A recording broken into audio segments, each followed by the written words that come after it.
What's up, everybody? It's your boy, Coach Booker, and we are what? On the line once again. On the line after dark, man.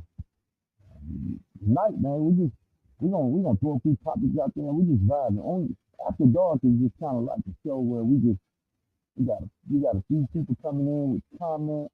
We might bring few people on stage, let them talk. So after dark is just we just vibing.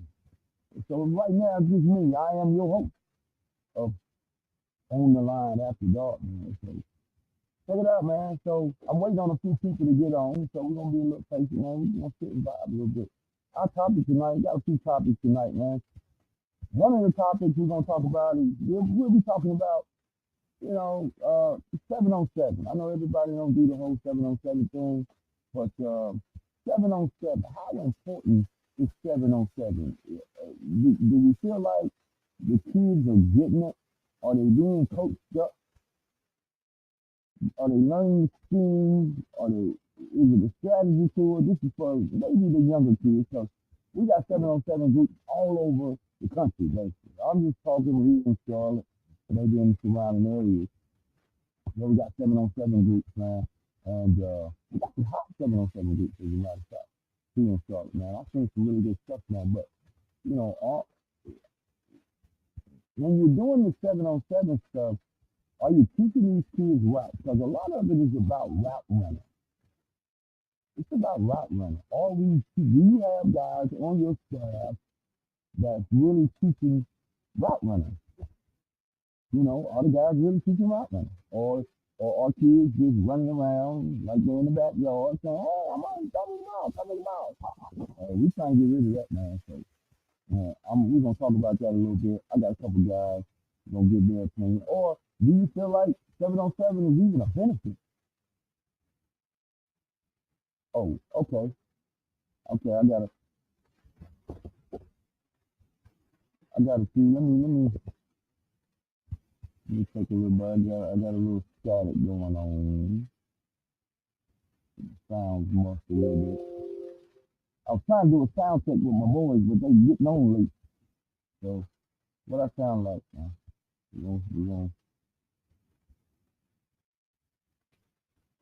We're gonna try this thing again.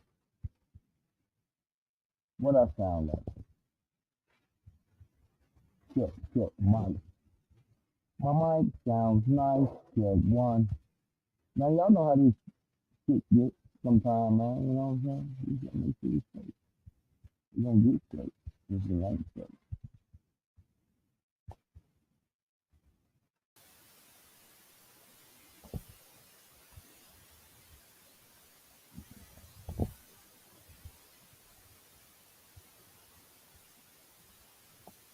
Hold on.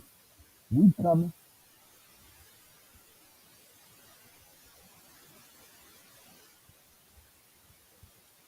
I don't know. I got my guy behind the scenes getting me right.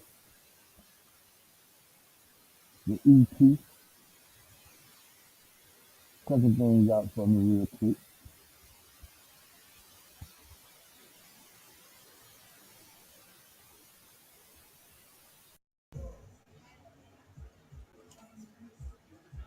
All right. Like I was saying earlier, we're gonna talk about the 7 on 7 thing, man, because it's big all over, everywhere, all over the country. So, we're gonna talk about it, man, because seems to be very popular. It is very popular, and I've seen some kids that really take the 7 on 7 thing really serious. Y'all let me know if I sound static or muffled or echo.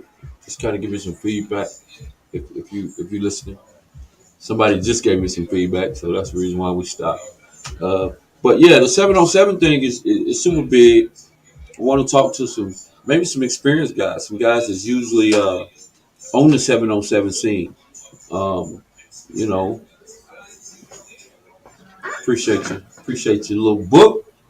Yeah. So yeah, guys is usually doing the 7 on 7 thing that pretty much got have these 7 on 7 programs that they're running, or if you participate in 7 on 7. Um, tell me what's the benefit? Is it benefit? Do you have guys that's coaching these kids and teaching them route running, releases? Um, do you have a staff built to do that? If you don't, I think, my advice is to reach out to guys that that know how to teach kids routes. Because the earlier they learn releases and their routes and how to get in and out of their breaks, and the better. The earlier the better. I'm not saying you guys are not doing it. Some of you probably aren't, and it's okay because there was a time when I didn't know how to teach kids all the routes. You know what I'm saying? I taught them the route tree, but the proper techniques and everything, I had to learn that. But guess what? I learned it. I learned it. So I'm out on the scene watching a lot of 707s, and sometimes it just looks like maybe these kids are just running around. A lot of them look like they just running around saying, "I'm open, throw me the ball," and that's not really the concept. And I think some people put more emphasis on tackle football, like, "Hey, man, we're just doing this, you know, because give kids something to do," and they may not take it as serious. But you know, if you got some kids on the field, man, and you teaching them the game, all of it should be serious. You should be teaching them route running, and even on the defensive side of the ball, you know, if you coaching up DBs, you got to teach them coverages and stuff like that. I think the defensive side of the ball, based on my evaluation of a lot of 7-on-7s, looks better than the offensive side because a lot of the offensive guys, like I said earlier, don't appear to be uh, dialed in on teaching releases and route running, things of that nature. So comment, man, if let me know what you think about the 7-on-7. Is it benefiting? Does it translate into your tackle season? Do some of the same things that you see on the field during 7-on-7, do you incorporate that in your X's and O's or in your playbook during your tackle season? Or are you just giving the kids something to do? Hopefully you ain't just out there giving the kids something to do. Because in my years of coaching, my 7-on-7 means something, right? And a majority of the time I got my kids that's playing 7-on-7, they play for my team. That's a whole nother story right there. Because a lot of these guys, are you coaching kids that are on your team 7-on-7, or do they play for someone else? You know, I think it works better if you got kids that's going to come and play for you. So now you can teach them your schemes, your calls, your offense.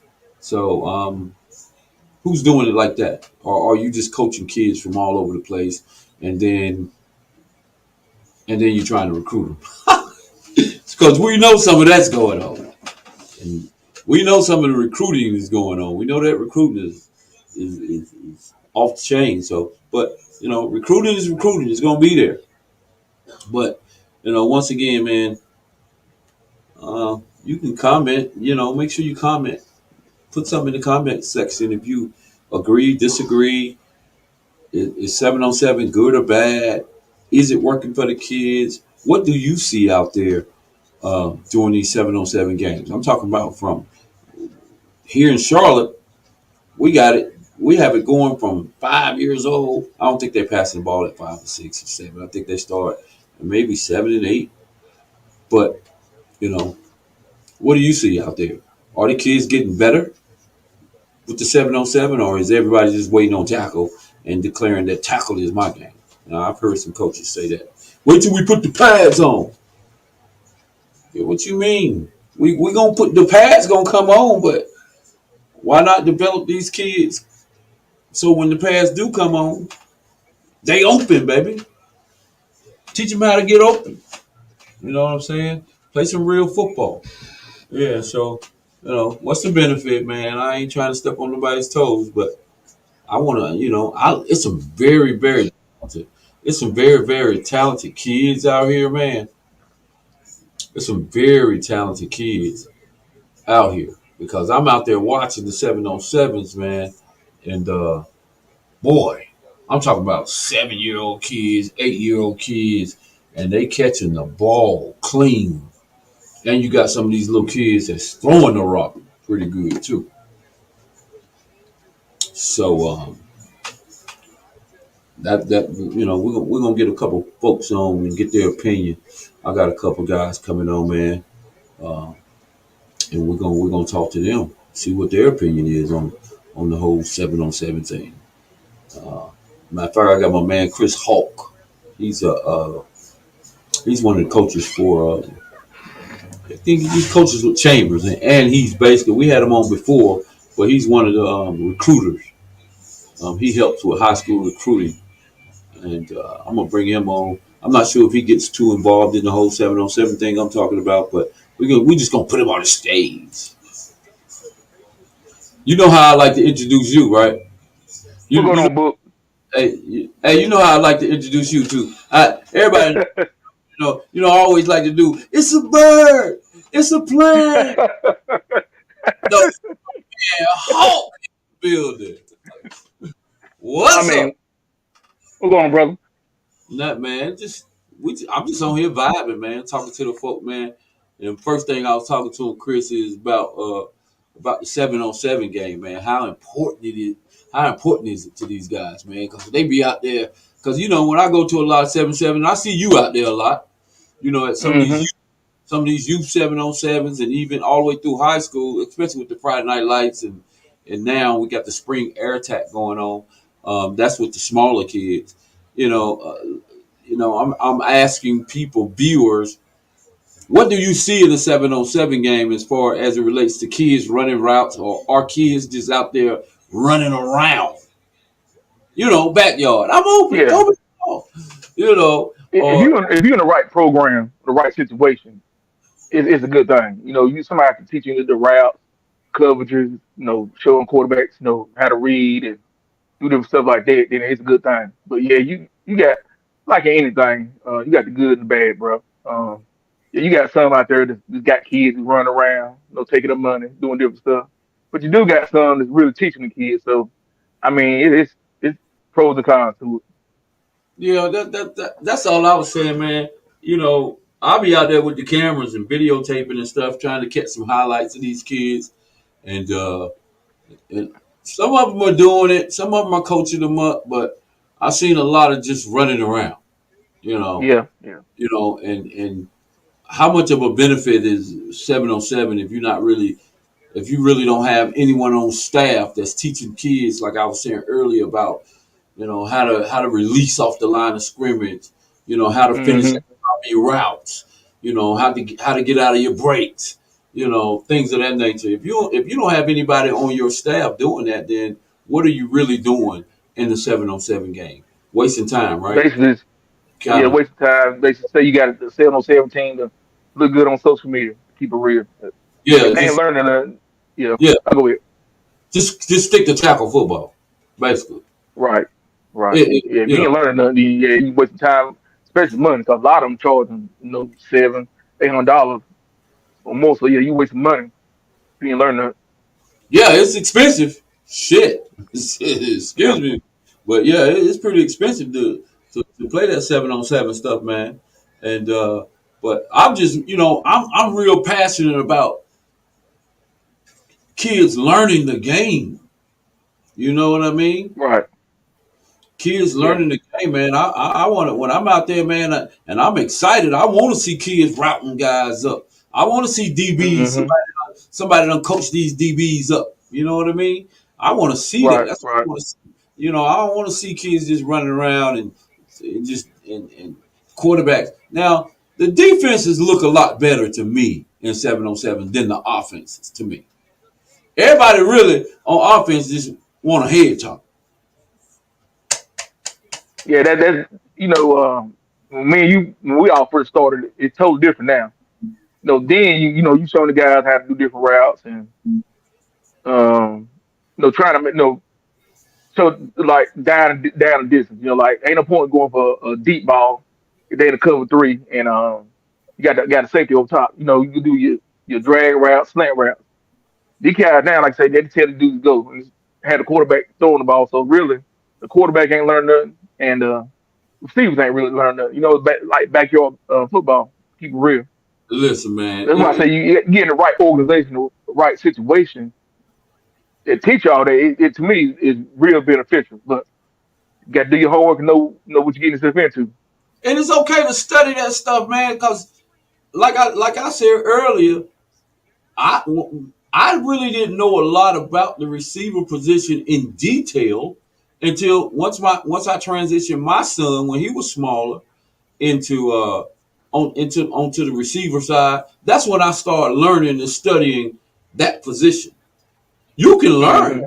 You can learn it. Well, I know football. I've been knowing the route trees and all that, but there's so many details when it comes to running routes and knowing what type Yeah, of releases are and reading the defense and just knowing how to run the grass. But a lot of these guys, I don't know if they study that, right?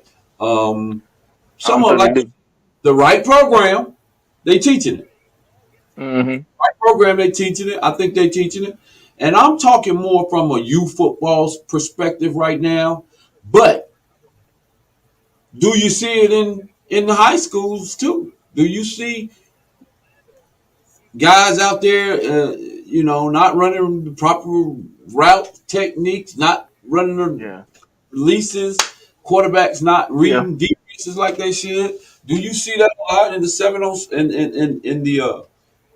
in the high school ranks? yeah. I hate to say it. Yeah, you get get the wrong program. Yeah, only thing you be doing now routes. They can teach you nothing else. I mean, so yeah, I see it in high school too. Hey man, I got a couple guys just logged on, man. I got some doggone football minds on the doggone set right now for the first time.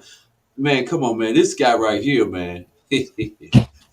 Hey, Tony C in the building, man. He one of the most influential guys out there, man, in youth football, man. He done touched a lot of guys, man. This guy have really shown a lot of more male leadership than anything, and he's really guided a lot of these kids into moving them, redirected them if they was going in the wrong direction, if they just needed somebody to talk to, if they was misunderstood, because he's kind of misunderstood himself.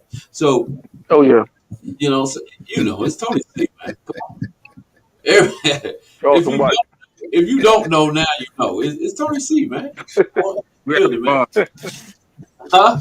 We having fun today already, huh? What you got on the electric? Already.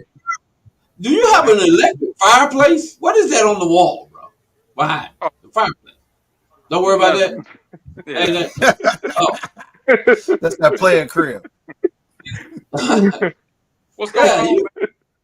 Not man. We was just on here vibing, man. Me and Hawk, we was talking about once again. I'm on my little rant about the 7-on-7 game and how beneficial is it. Our guys really coaching the 7-on-7 up like it should be coached, as it relates to receivers knowing how to run routes, or are we just playing backyard football? Throw me the ball, I'm open. Mm. You know what I mean? What do y'all see when y'all out there? You do a lot of 7-on-7s, Tony, and you're out there a lot, Hawk, and Coach Philando, he coaches a lot of 7-on-7s. Are you staffed up during the week or whenever you practice where you have some legitimate guys that's teaching legitimate route running, understanding defenses, understanding, showing these guys, how to get out of their breaks faster. Quarterbacks reading cover twos and the cover threes and the man defenses. Do we or are we just collecting money? 7-on-7 is super expensive and wasting people time. What y'all see out there, man? I'll let you. That was wasting time. Man, I think it's a lot of different nuances in seven, man. The biggest downfall of 707 for me, just from years, it's become a highlight game. You know what I mean? So it's a one-on-one thing, and it's let me Hmm. do something to get the next clip so I can post on my Instagram. Um, Yeah. Facts. and you Right. kind of it happening in high school. Just I've been able to witness a lot of different programs. Some I've coached at, and some I've just go to witness because I got kids there. But it becomes part of the practice script too. Let's just do one-on-ones. Right. Mm-hmm. It has nothing to do with route running. The majority of the guys that are going to run a route in a 7-on-7 game or in a one-on-one drill is not a true route. And I know you guys see that all the time. So it's just Mm-hmm. it can become a grab, man. But at the same time, it keeps kids engaged with football. Mm-hmm. I know, Coach Philando appreciate that. You still get that conditioning and that work in, Absolutely. and Absolutely. that camaraderie, especially when you have situations like the group Philando had, and a few of those guys out there that bring in a lot of kids from the same program. So you Yeah. can those bonds with those kids, but as a Mm-hmm. whole, just the overall objective of it, it's a lot of different things going on. But I think it's more positive than negative. If you ask me. Mm-hmm. It's more positive than negative. Is it beneficial when you're not doing it the right way? It's more. From a I understand the football condition. from a How football, beneficial is but it? I'm gonna say no because Right. what happened, Coach Book, is it's his own entity. It's not really football. Right. No. Right.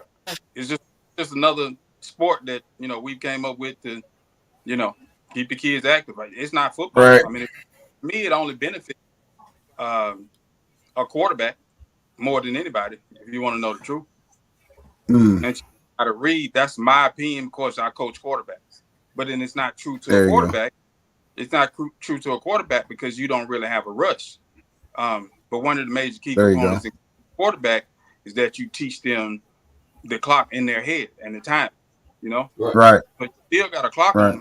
on them to kind of even and balance it out. But then with the receivers, they're not running true routes. With the safeties, you running coverages, but you're not running coverage that you're going to run in football because you're going to be at a disadvantage, if that makes sense, Right.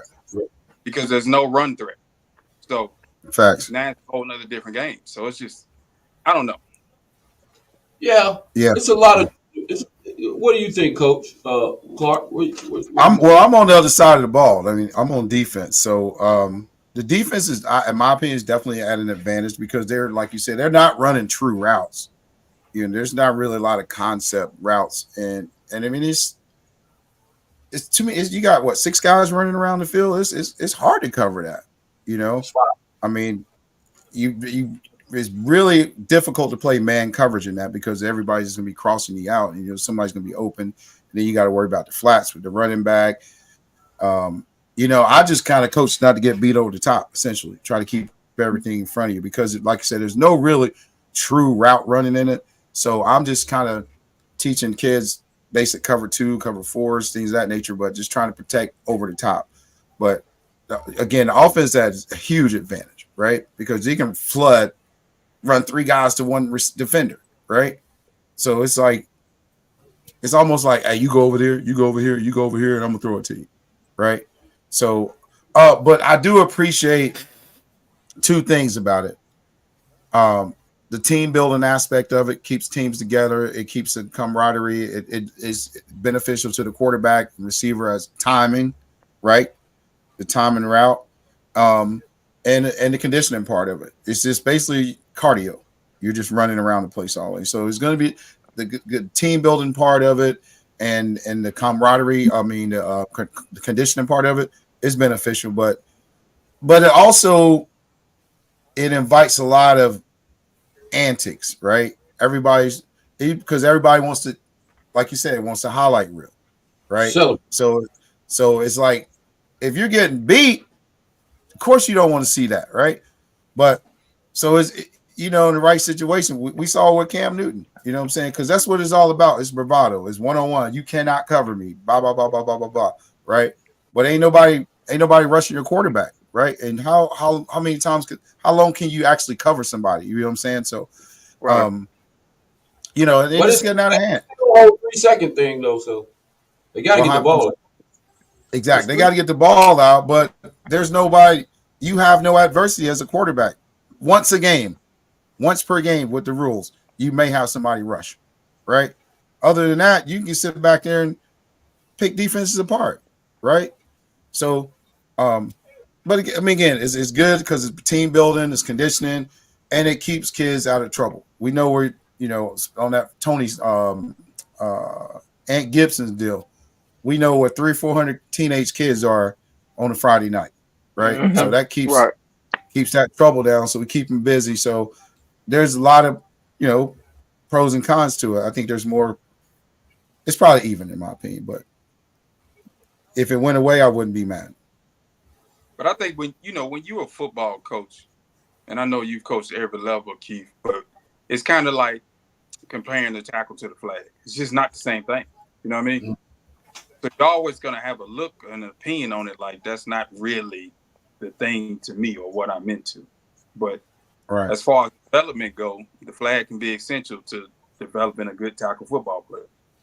Mm, So I think it's Why? important to have it. But like Philando was saying, from a quarterback perspective, if you ain't got to feel that hit, that's a different game.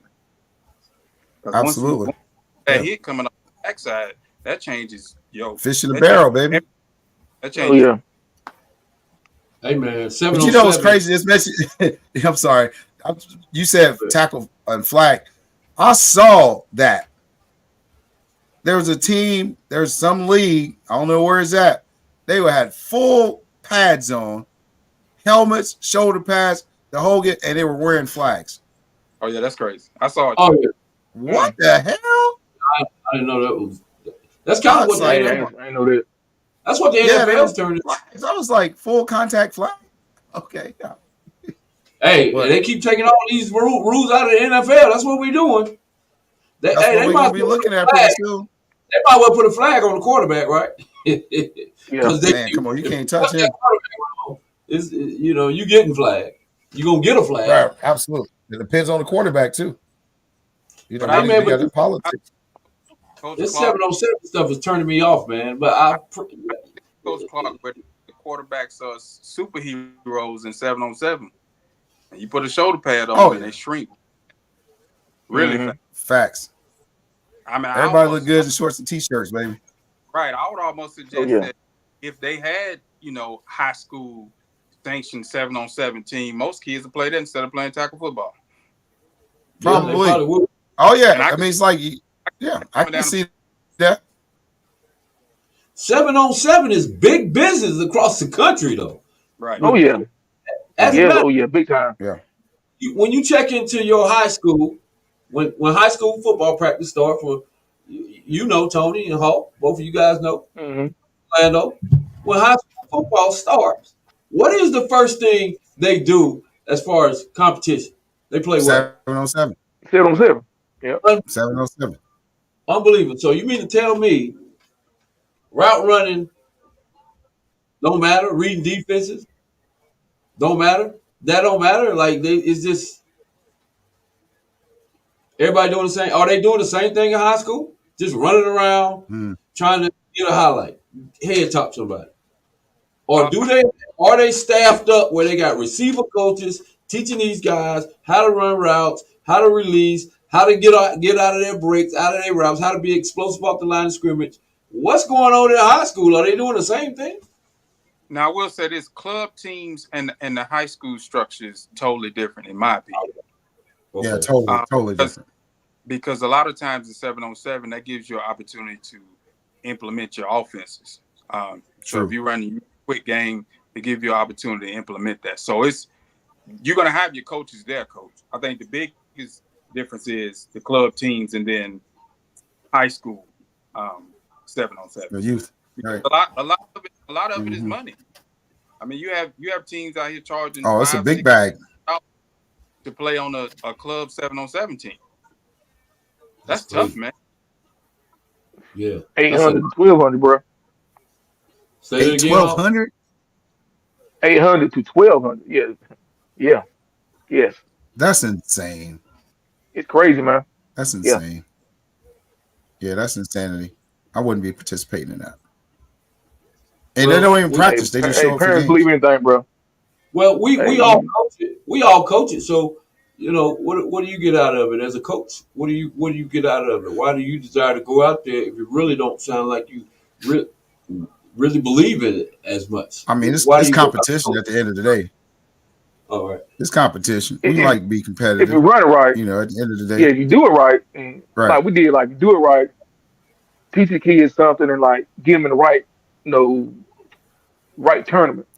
It can't be beneficial. Like you get like these big tournaments, and like you show out against some of these top ranked kids, it can get you some exposure.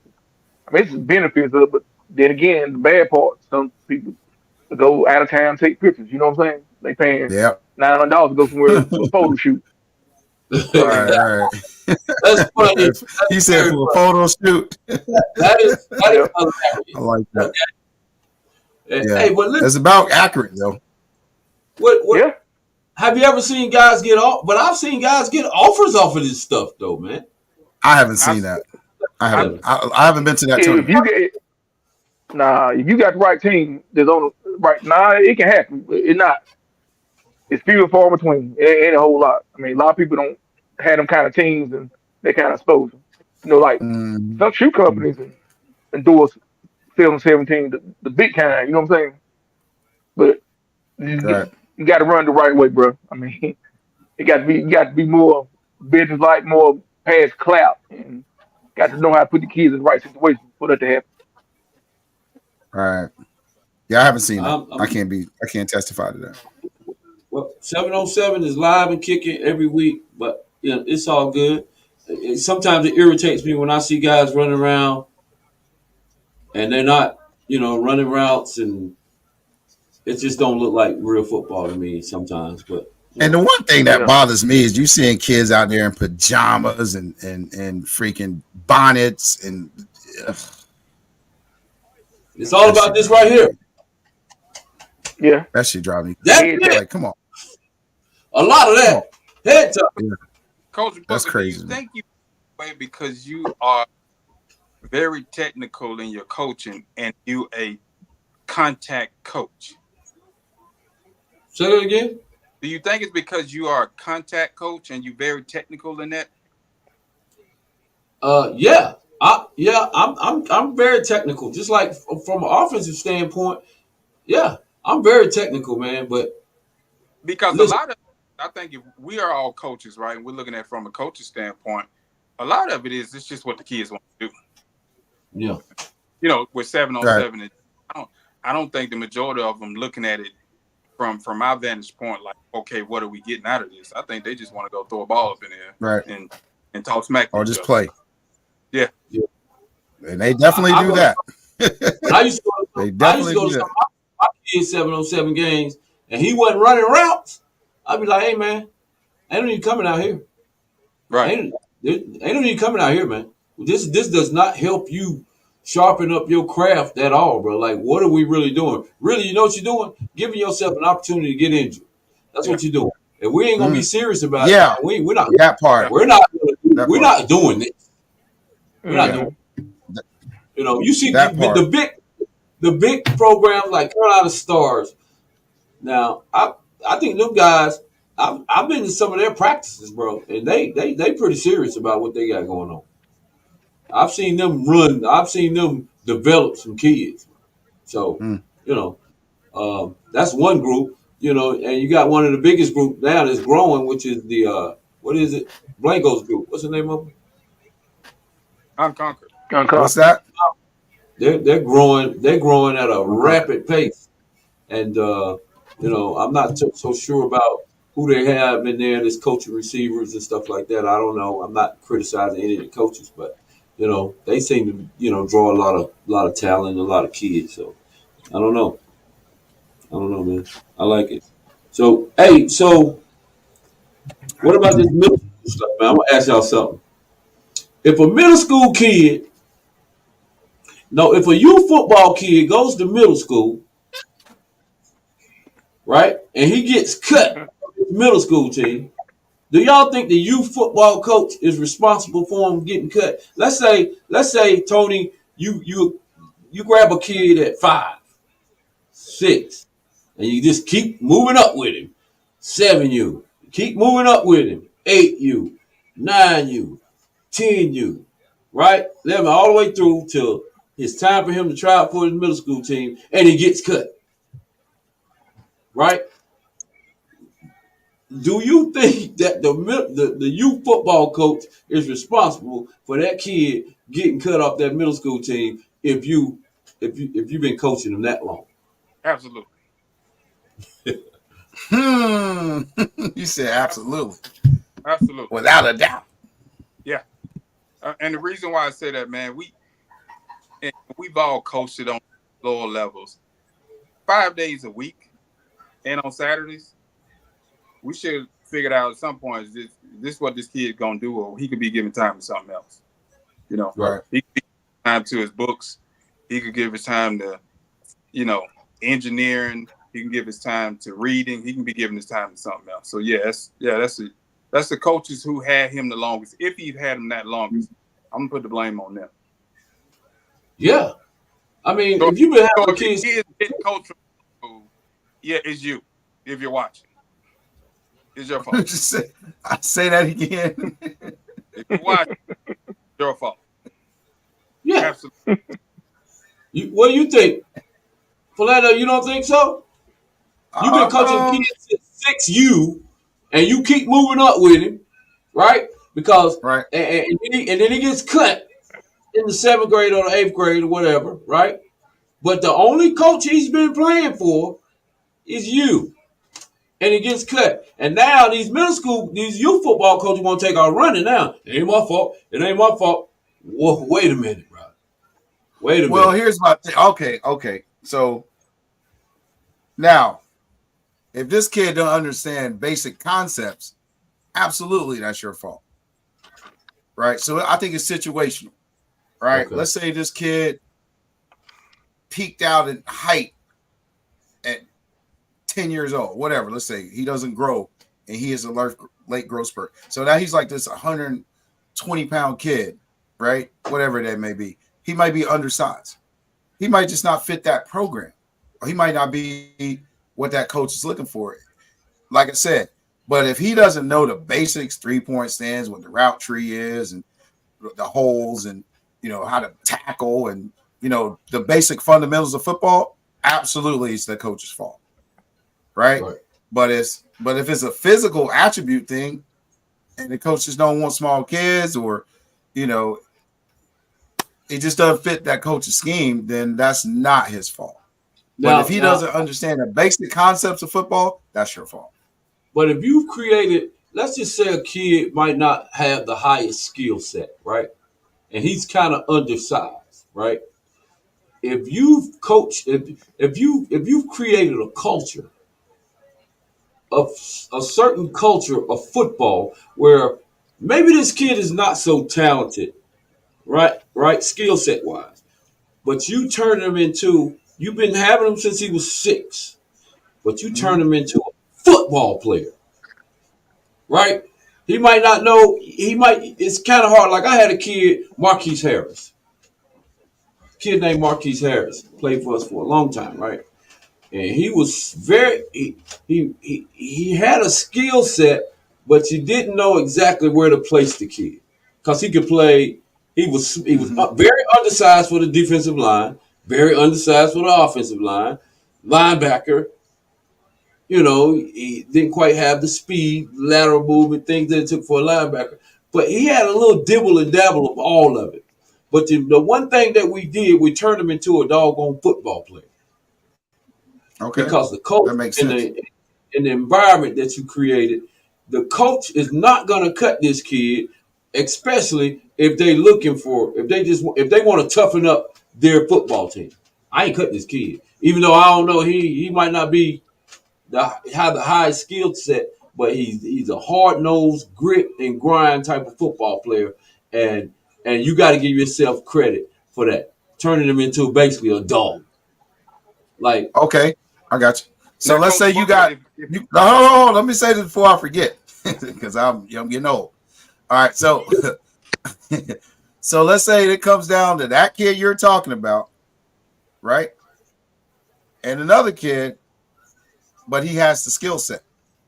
Now this kid's a football player, right? This one you're talking about, he's a football mhm. player, but this other guy is a football player and he has the skill set. So who you keeping?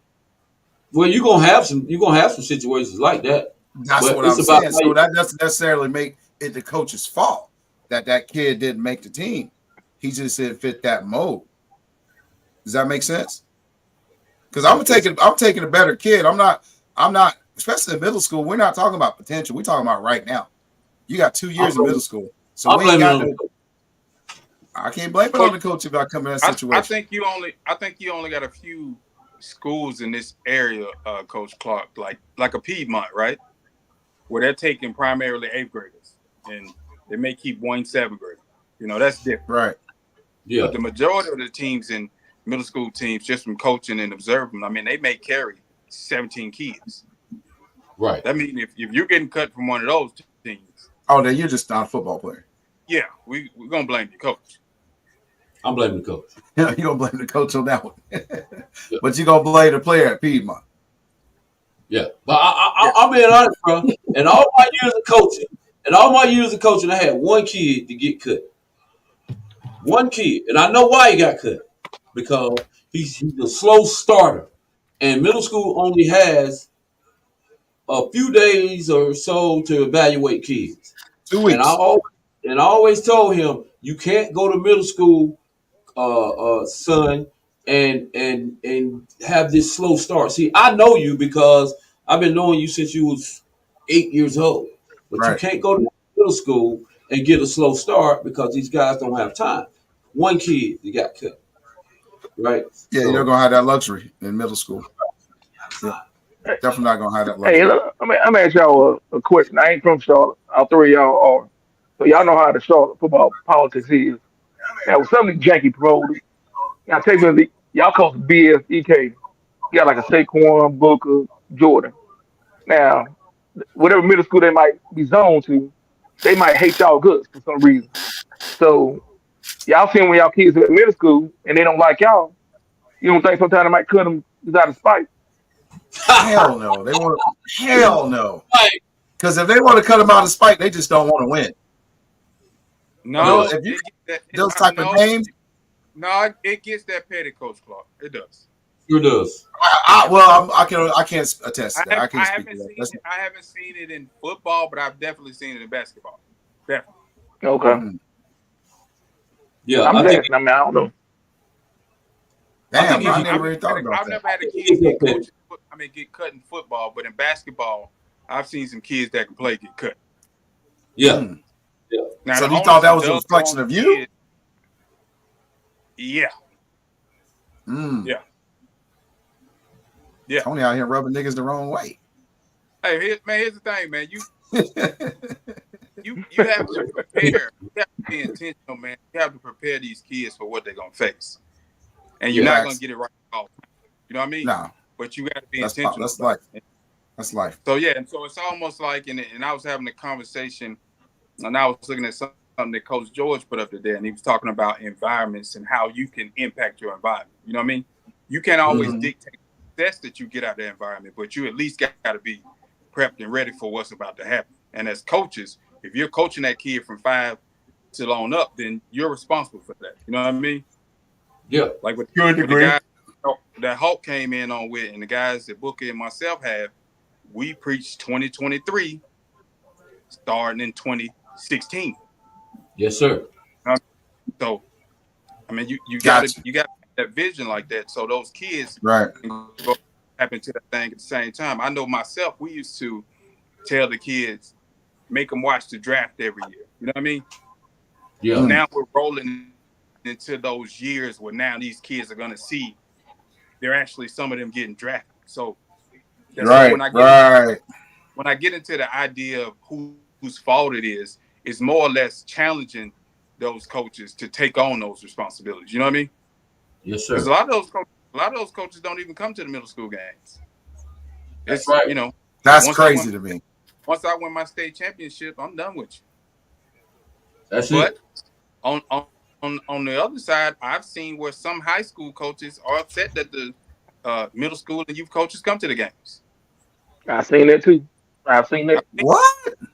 yeah, Yes. I've seen where high Oh school yeah. coaches, guys just want to be around taking pictures, and I'm like, dude, if you taught that kid how to tie his shoe, stop playing in the You dirt, deserve. chasing butterflies, Right. getting stance and learn how to take on some contact, understand some instruction and some installs, man, you deserve to be anywhere that kid is at. From Absolutely. Mm-hmm. high school to the green room. That's Yeah. crazy to me. That is a great point, man. That is a great point because I've seen it just like Tony, man. Some of these guys they kind of they kind of don't give some of these guys credit. Some of these guys deserve the credit. Like some of these youth football coaches, uh, have been more than just football coaches, right? They've Right. been Oh, Oh yeah. absolutely. they've been Fathers. so when they get to high school or to these middle schools, you know, they have a connection. That's why it can be very easy to be a disconnect with that coach and that kid. But we kind of understand them way better. And then if the coach was to connect with us, the middle school or the high school coach There was to you connect go. with us, they would be like, oh, okay, now I see. That's it. Because honestly, I don't know. I know this is a big challenge because there's a lot of kids on the roster. Do you coach all the kids the same way? Does high school coaches take the time to learn these kids' different personalities on how to approach Absolutely not. kids? Or No, Absolutely not. I ain't never Absolutely not. coached, so I'm asking. Absolutely no, no. no. Okay, Now, That's if you that kid, if you that kid is gonna have coaches visiting my office, that's a different story. right. But But if you even so just some kid that's practice kid, no, I've seen Coach absolutely not. Clark. I've seen some of the greatest guys still not get the attention or the coaching that they need to be better. So sometimes it's True. not even about the talent. I've seen situations where it's how much does the coach like me and how much does I like the player. Facts. that's bullcrap. Yep. Yeah, it gets Yeah, petty, but bro. It gets petty. there's a Oh yeah. and I You're said right, Orlando. earlier. I said that earlier about will they do it? Yes, they will do it. They will do it because it's a sense of entitlement and it's a tug of war for um, claiming rights. You know what I mean? Like for conversation pieces. This is my Mm. kid. I coach Oh, the kid. I did this. Mm-hmm. But if, I did that. but if Right. the kid come around, I mean the middle school coach come around, I don't want him to claim the kid because he's my kid now. So that's taken away from Yeah. what I put. And then the middle school coach don't want the youth coach to be there because I want all the credit for him, if that makes sense. Yep. When it should So, wow, a that's group of crazy. guys coming together to create a support system for these kids. But it's not that. It could be that simple, but Hold it's on. not. Say that one more time. What you just said. I, I just be talking. I don't know what I said. The support system. No, That nigga freestyling. they should Coming off the dome. come together Tony C. create support systems for the kids. That way, when we're and I'm not saying this to be boastful, but like the four of us do, when we get to a graduation, there's my youth coach, my middle school coach, Yep. my Absolutely. coach, and my recruiter from the college is all coming to the cookout, and we all celebrating this kid. And guess Right. what we're Right. doing? We're scrambling today to get to every cookout and every graduation. Absolutely. Absolutely. That's not Absolutely. the case because a lot of it is And just for a conversation for social media and me and my barbershop friends to say, hey, one of my kids getting drafted this week. And it's like, dude, you don't even know that kid. And that kid doesn't even like there you. you Mm-hmm. go. What happened to So you There like you saying go. so what you saying is overall these high school Ego. coaches or some of these coaches don't even really have a connection with these kids, but they claiming them. well, What? I'm gonna speak up Yes. from the bottom from you up to high school or to college. Oh yeah, Yes. all the Right. way through, Yeah, bro. All the way through. Yeah. Yes. You don't that's another thing. What's the freaking because I don't like this, right? I don't like it because what's the loyalty? You know what I'm saying? Who has are these coaches loyal? Are they committed to a kid's career? Like some of these kids are counting on coach, the head coach, or these coaches that staffed on these staff. They're counting on them to really advance in their careers. Or I mean, are they committed? How committed are you? And when we say committed, it's all those things that we're talking about, Right. right? All those things that we're talking about right now, supporting them in, at their tutoring sessions, checking in on them. You know what I'm saying? Having those one-on-ones with them, having those one-on-ones because when my kid was going through high school, we kind of forced one on ones with his coach. We wanted to know how he was fitting in your program. How's he working out? How's he, we wanted to see, was he learning the schemes okay? But more than anything, was he being coachable? Is he being coachable? You know what I mean? Right. Is he showing some leadership skills? We sat down and actually talked to the coaches to see, have they spent any time with this learning, figuring out my kid and whether Right. he's going to fit with your program. It's kind of mind boggling that coaches wouldn't take that time out. I know it's a lot of kids, but it seems like you would implement some type of program or system where you at least gonna get those one on ones with these kids. And learn some of them's personality. And it may not be just to learn their personality, just to know who you have in front of you as a football player, as a Right. kid. And the angles that you may need to take. If you staffed up, you can very easily say, "Look, I want you look out for these 10. You look out for Right. these 10." You know what I'm saying? Find out what they're doing in school. If they sick, call, check on them. Or we just all these high school coaches, this bunch of barbaric men with egos and what have you done for We me lately? we I, you can't. I have don't think you can lump them all in to the same basket, but because I've been around some coaches that genuinely care about these kids and seen it. I've seen it firsthand in situations. Some coaches that are uh, dedicated to get these kids to the next level in some capacity, whether it's D3 or all the way up, or showing them a different career path that may suit them. So I've seen some that just don't give a crap, and then I've seen some that care. So I think it's a situational thing, but overall, I think you're right for the I was majority. Coach Clark. I was going to say, how do we define coach, right? And I think it's in most situations defined two ways. It's defined as the action that goes into the word Mhm. of being a coach, and there's some ways it's just a title. And Facts. which coach am I? Am I the OC or the DC, the head coach, the assistant head coach? And a lot of guys I've seen, I've had the privilege to be at some good programs with Mountain Island and at Chambers, where we got coaches where I see you cutting the grass, where I see you in the concession stand, where I see you, Mm-hmm. you know, buying kids meals, and I know that person cares about their kids. Right. You know what I mean? But I, from having kids in different programs and coaching them up, where a coach get in a car and go to hell home, and I'm not worried That's about true. if you're right. Yep. Yep. Yep. I'm Yep. not, I've I'm not seen that worried about too. what your grades are this semester. All I know is when you show up in the spring, I hope you got a 2.0. You know what I mean? So it's just, I think it's kind of how you view what that calls and the responsibility of a coach. And I think just all coaches don't take on that same challenge or that same responsibility. Just don't. All right. So let me ask this. Having said that,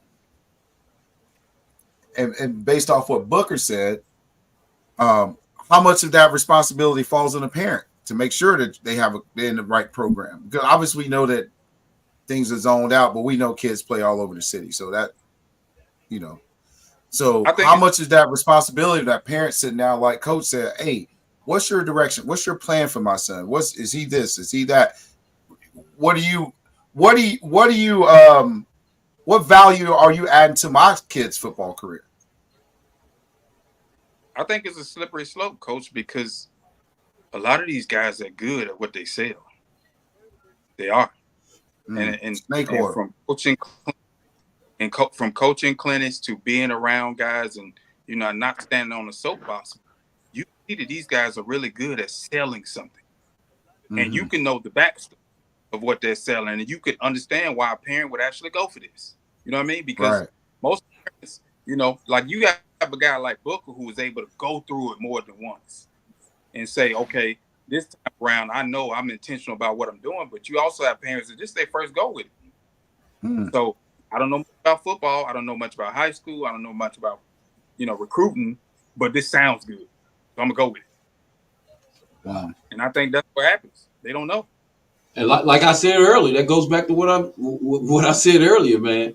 Um, How committed are these guys to these kids once they walk into your program? How committed? Because some of these kids are counting on coaches, man. They're counting on you. Absolutely. Some of these ninth graders, and me and Hawk talked about it when we had Hawk. What's the path for a ninth? Mm-hmm. What's the path for a ninth grader when he walks into your program? His parent, his or her parent. We just talk about high school sports. Period. This kid really want to make it, man. He really got a passion for the sport that he's playing, but you really don't have a process in place to really put him on a path to being successful. You just Hmm. lump them in with all the kids and let's go. And if you can't adjust to the coach's coaching style and the culture that he's created, you get lost in the sauce. Yeah. You know what I'm But saying? now, from a coaching But it standpoint, ain't no damn transfer portal in high school because if it was, woo, Shit. but Shit. from a coach, does It's does the unofficial, but it is one. Trust me on Oh that. yeah. does the Yep. when 1800 warrant the expectations of a parent? say that again. Does the $1,800 check warrant the expectations of a parent? Hey, That's hey, stipend. Yeah, You talking about that stipend. yeah, if that, because Right. there's a If lot of that. hours to coaching football, not just preparation, just actual physical time. Oh yeah. I know. And Trust me, I that's know why on that. we got guys like Hawk. I've always been an advocate. If you don't have a recruiting coordinator at your school, you're working backwards.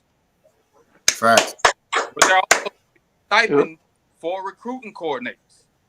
I mean, if we have a no, guidance counselor who receives a payment, there should be a position for recruiting coordinators because we I all working to get kids a higher I education. So I 100% agree with that, buddy. I don't understand it because most schools don't have a recruiting coordinator, and that responsibility fall on the coach. And I can tell you, from a management standpoint, a leadership standpoint, and talking to coaches, and trying to keep the kids in line, that's a lot of work. That's a whole You know, lot I of work. I get questions from my brothers and people all the time, like, you qualify, man, you be a good head coach. That's a lot of work. That's a Yeah, lot it of is. work. It's a lot of work. I mean, I applaud all the guys that take on that responsibility. That's a lot of work. It's huge. Mm-hmm. It's huge. That's why. But here's the deal. No excuses. Yeah, I hear what you're saying. It's a lot of work. It's a lot of work. Hey. Here's the deal, bro. Forget all that shit. I You know what you're signed. gonna say. If you take on a responsibility, it's your You job. signed up for it. You You knew signed what up it was. and you build your staff accordingly, right? Right. And you could before you get them kids in front of you, you connect all them dots, bro. When these kids come in, when these ninth graders coming in, hey, Coach Hawk, I'm gonna need you to take them through what it takes for them to become blah blah eligible for recruiting. Right. These things they're gonna. Hey, this coach right here, this is gonna. Before we hit the field and start talking football, we gonna be when we bring these kids in and we getting that paperwork in and we getting these ballers in. Instead of running them out on the field immediately, we build your staff to where you pretty much cover all areas, bro. Like a parent is really gonna appreciate that a lot better. You know, you know what I mean? Like no excuses, man. You the head coach, man. You I've heard supposed you to say it before. You said it before, Coach Booker, and from youth to middle school to high school. Some people know how to breed and create a culture of success. right. Some people just playing football. Some people just Right. coaching football. So that mindset, because you are a winner, that mindset is different. You might step on the Absolutely. practice field and be like, what the hell is going on? People walking? Somebody might be like, well, it's 5:30, so we out of here. You might say, Yeah. no, we'll stay till we get this. Some people just don't have that approach. And that's why you have Right. winning teams, winning organizations, And and losing programs. and One you of have, one of my favorite Right. one of my favorite sayings, man. When I'm talking to guys, and they be like, boy, you been winning on every level, man. Every team you can go down and get another team you win. Hey, this shit ain't happening by accident.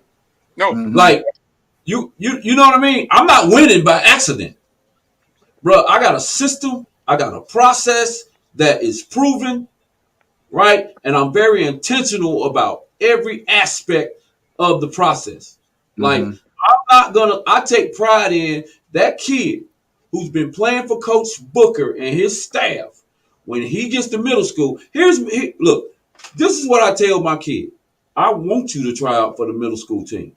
Not only do I want you to try out for the middle school team, I want you to start in the 7th grade, Absolutely. right? I want you to be an impact player immediately in the 7th grade, and in the 8th grade, of course, it is no doubt that you that dude, right? Mm-hmm. I will keep you lined up until you are what is it, 8 quarter kid in the 9th grade. That Mm-hmm. is the mentality of me as a coach when I get a kid, right?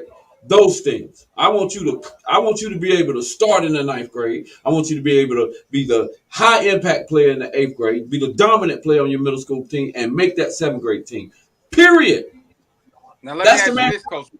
But that's What that's if a the culture thing, though. That's what what I if said. Yeah. what if the process has been being a recipient of exceptional talent? You may think your But process works. Nah. Hmm. no, Your process, yeah. That That's a could very well variable. be.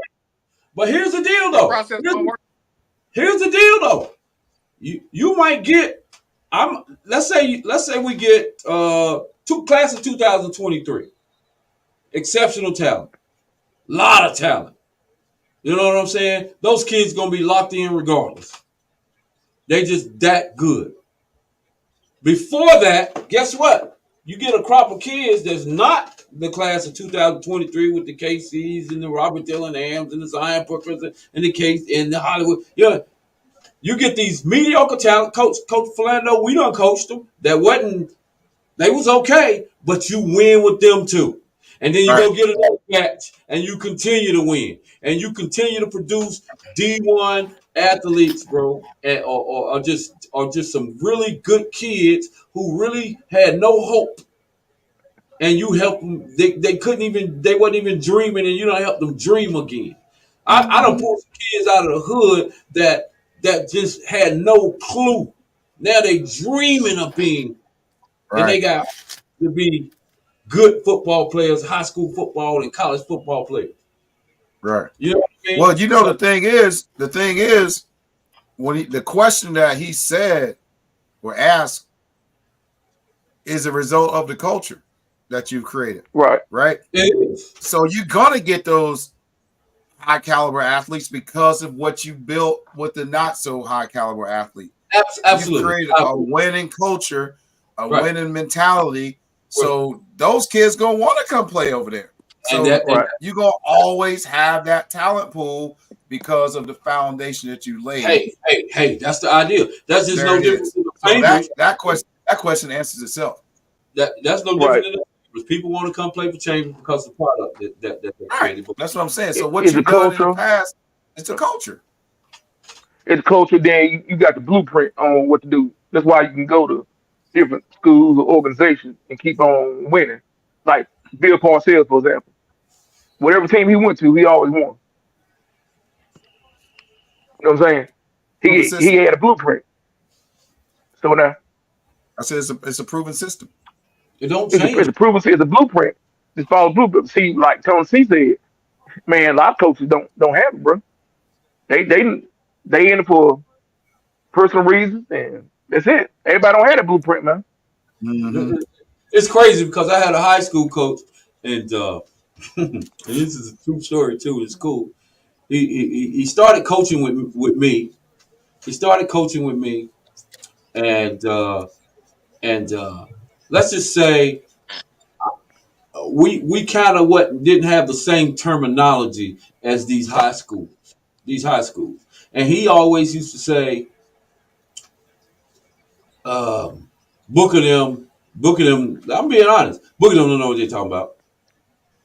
Or he might say that about another coach on my team. Man, he don't know what he's talking about. How in the heck are they winning? Right, Right? How in the heck do these guys keep winning, man? Right. Right? Right? Because he had this terminology, man, that's perfect for high school with all these and we wasn't really speaking all that high school terminology language. We was youth football, right? Right? But the concepts are the same. But because his terminology, he felt like, man, we ain't know what he's talking about. So check it. So he went on to high school, started coaching high school. I know exactly what you're talking about. No. Started coaching high Call school out his name. football. Right. Huh? No, I ain't gonna Make a call him out. mention. Call his name out. Yeah. No, he started coaching high school football, right? He went to high school football, and when he went into that high school football program, he was like, he They came didn't back, understand shit he was and saying. he was like, man, Booker, man, I gotta shake your hand, man. I gotta applaud you, boy. The culture that you guys have created over here. If you can take the culture of what you created and put it into this high school. Now, mind you, he done discredited the hell out of, you know Mm-hmm. what I'm saying? But once he finally got a taste of that high school football and he was getting his tail whooped and his locker room was mediocre, his practice field was mediocre. I'm talking about the whole culture was just a mediocre culture. He came back and he said, man, you guys are much needed in high school, Mm-hmm. right? And Because of the mindset that you create and the culture that you create on the football field, on the practice field. Coach, I got a friend, Coach Brown, I talk to often. I got a saying that I joke with him about. And I always say that people who build pool tables and then people that know how to play pool. Right. So I don't and so a lot of coaches go to coaches clinics. They're on YouTube all day and they create a terminology to speak in front of other coaches to make it sound like they know a lot about football. And it's the same But shit. when it comes down to getting max production out of a kid Mm. or strategy or strategizing another defense or making adjustments, some people just can't do it, man. Right. And one thing about it is that whiteboard and that information, that terminology is not going to save you on that field. No. It's not. It's not going to do it. You know, So you can. so what Yeah, happens I got you. is, I think that's how a lot of people get coaching jobs. Like Coach Book was talking about, I want to know if I'm hiring a coach, I want to know what's your history. Where do you come Mm-hmm. from? Are you a winner? Is your coaching approach, is that going to work for the kids that we have in this program? You There know what I you mean? go. There's a lot of different things that come into play. Are you from this area? Do you understand the kids? How much time have you put into learning what's going on around here? As opposed to Right. just, Right. I went to Duke and played football, so y'all should give And me the job because it looked good hire.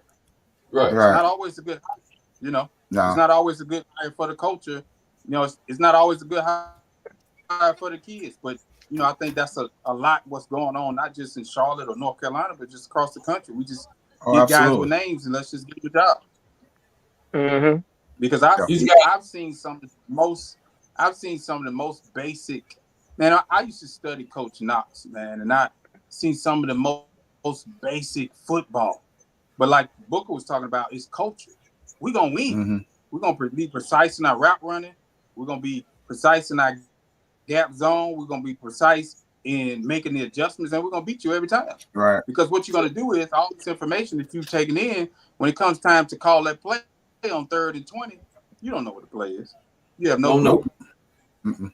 Speaking of that, Yeah. boy, I've seen some coaches get stuck in their playbook, bro. I don't Oh that yeah. part. I don't understand it. Sometimes, man, I know, I'm just a youth football coach, man. That's all I am, man. And right, but Is I that go is to that by choice? Is that yeah, by yeah, choice? yeah. It's by choice. Are you a No, specific hold coach on. by Aren't you choice? stepping up to the middle school level? Yeah, no. I want to know if it's by choice. Here's the deal. I'm a very obedient guy, and I move at God's pace. Right? When God say move, I move. Right? Right? When He create that door for me to open, I'm there. Right? So this has been, I'm going at that speed. So however you want to receive that message, that's what it is, to be honest. Because You, I've loved coaching youth football, man, Right. and see these kids come from nothing to something, man, to being a D1 athlete, bro. I love it, man. I love going to sit in the stands knowing that I was part of that so-called village. Some of the villages ain't like they used to be anymore. But I've been very. I pride myself a lot with I Right. think you limit with what yourself when happens you on call Friday yourself a night. youth football coach. That's what I'm Huh? saying. You limited yourself when you call yourself a youth football coach. No, You a no, no. What football I'm coach, man. saying is, here's the deal. You a football coach. Okay, check this out. I'm talking about when the high school coaches, like let's just say I'm sitting in the bleachers and I'm saying, "Man, run that shit down the boundary." And the boundary is fucking open. You keep running it to the wide side. Right. If you run that shit down the boundary, bro, I guarantee. You know, man, I get tired of these damn youth football coaches, man. That's what I'm saying. That's these That's high school that's coaches. exactly why I'm saying it, because what's gonna happen is that title ain't gonna represent your football knowledge. Nope. Right. What Not at all. what coach Right. gonna do is they gonna in their mind to cater to their ego, they gonna use that title to define Yeah. that you don't know what you're talking Hmm. about. Just because you Yeah. just a youth Right. football coach. You know what I Yeah. mean? I let them. Hmm. And Yeah. that may be Yeah. you Even though you just know a what you're high talking school about. football coach Yeah. because I one coach of your football. friends, yeah, you Yeah. just a high school football coach because one of your friends had opportunity to give you a job. Yeah. There you go. There's a lot of homeboy shit going on. Yeah, that's Oh that yeah. thing is high school football is about relationships at No, any other level. So that's and about I'm relationships. cool with having good, solid relationships and getting the guys that you trust around you. You know what I'm saying? But come on, man. Some of your homeboys don't ain't they don't fit in with the philosophy. They You ain't know, qualified. right? You ain't qualified. I'm just being honest. Let's say what it is. They ain't qualified. I applaud anybody that's out there, man, trying to work with these kids, man, and Absolutely. advance these kids to the next level, man. But let's say that about youth football. Yeah, Because let's not. I'm not going to give you that pat in the back in high school because you're putting somebody's career in jeopardy. If exactly. you don't know what you're doing, volunteer, learn, but don't listen, man. You playing with somebody's future now. Now it's all well and done when you said I applaud anybody, and I say the same thing. If you coaching youth football and you know I applaud you for giving that time because you might give something to that kid that he just don't have. Right. But if you know for your in your heart of hearts that you're not qualified to coach a high school kid and coach this, don't do it because it's not about you're putting somebody's career in jeopardy, right? Because if he get there and he don't understand basic concepts, who's going to recruit him? If I sit down with a coach, a kid that I'm trying to recruit, and I'm talking football with him, and he has no clue what I'm talking about, that's a reflection of your coaching. Yeah, you too far behind the eight ball for us, kid. You know what I'm saying? So, you know, I you just like at any level of anything we do, when people come there, we have a certain expectation of what they should know, right? At this point. If we're in high Right. school and you're looking like a kid that just started playing youth ball, that's gonna be a disconnect. There's gonna be an issue, right? So I ain't got time. First of all, I don't have time to develop a kid from scratch. You got to come in here and already knowing something, right? So if you don't, that's a direct reflection of the coach. So if you don't have that skill set as a coach to help this kid, because I believe this. This is my philosophy of coaching. I'm not coaching you where you're at. I'm coaching you where you're going, Hmm. right? Because you should already be here. We're talking about where we're going next, right? If I'm coaching you where you're at, it's So not let me gonna ask work. this, Coach Clark. How does a coach on that level, let's say we speak in high school or college, how do they know they're not a good coach? That's Watch Nobody's their gonna ever tell players. them. Nobody's gonna ever tell them. Yeah, yeah. I Coach mean, Booker might tell them. first of all, that your record's going to be an indicator of that. Especially if you got some athletes. If you got some team full of good athletes and you're not winning, then you probably don't know what you're doing because you're not putting them in a position to win. Coaching to me is putting a kid in the best possible position based off his skill set to make him better. And now, obviously, we got to improve things, but I've got to put a kid that's going to be more. I'm going to put him in a position that benefits his skill set. I'm not going to have a kid, that's a safety at the end, right? He just don't have the skill set for that. He might not even have the physical size for it. So you have to. So that goes back to this. You got to know your personnel. If you don't understand your personnel, who are you coaching? I can tell you one thing. I'm not. Ain't nobody gonna tell me I'm not a good coach, bro. Because I'm gonna have so many damn good coaches around me. They ain't gonna be. I might not be worth a crap.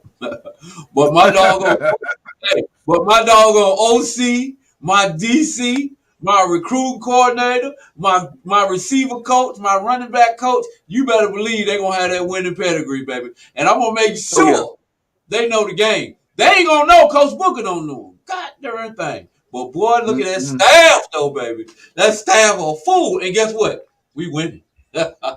We winning. Yeah, Hey, and Hell I tell no. you what, Tony, another thing, how you can tell when you start losing players during the season, and it's not because they're Yeah, injured or not academically qualified. That'll tell you too. That'll tell you a lot. Man, I seen some of these coaches hold back on kids because they scared they might leave. Because they scared they might leave in the middle of spring practice. They might up and lead the team. Man, are you kidding me, bro? I'm coaching the way I coach, bro. I get it. I'm coaching the way I coach, though. I ain't about that life. I ain't about that life. I ain't gonna take it easy. We got a kid that's a bad locker room kid. He don't have any discipline. He's poison. He's a poison. And on the football on the field of other kids. And you think I'm not gonna say something because I think he's a star of the kid or possibly one of our best athletes, and he might leave. He bounce because I'm good with coaching the next kid up. That's just me. I'm just saying, you can't. I ain't with that taking it easy on a kid that's disrupting my locker room. No, sir. What do y'all think about that, man? What do y'all think about kids? Have you seen that? Coaches holding on to kids, holding back because they scared kids might leave. I But it's think not. I've But seen it's it. not the best locker room kid. I've seen it, man. But I will say this: just I've been coaching as long as you have, Booker, but I've been coaching since I was 18, and the psyche of a football player it's changed a lot, man.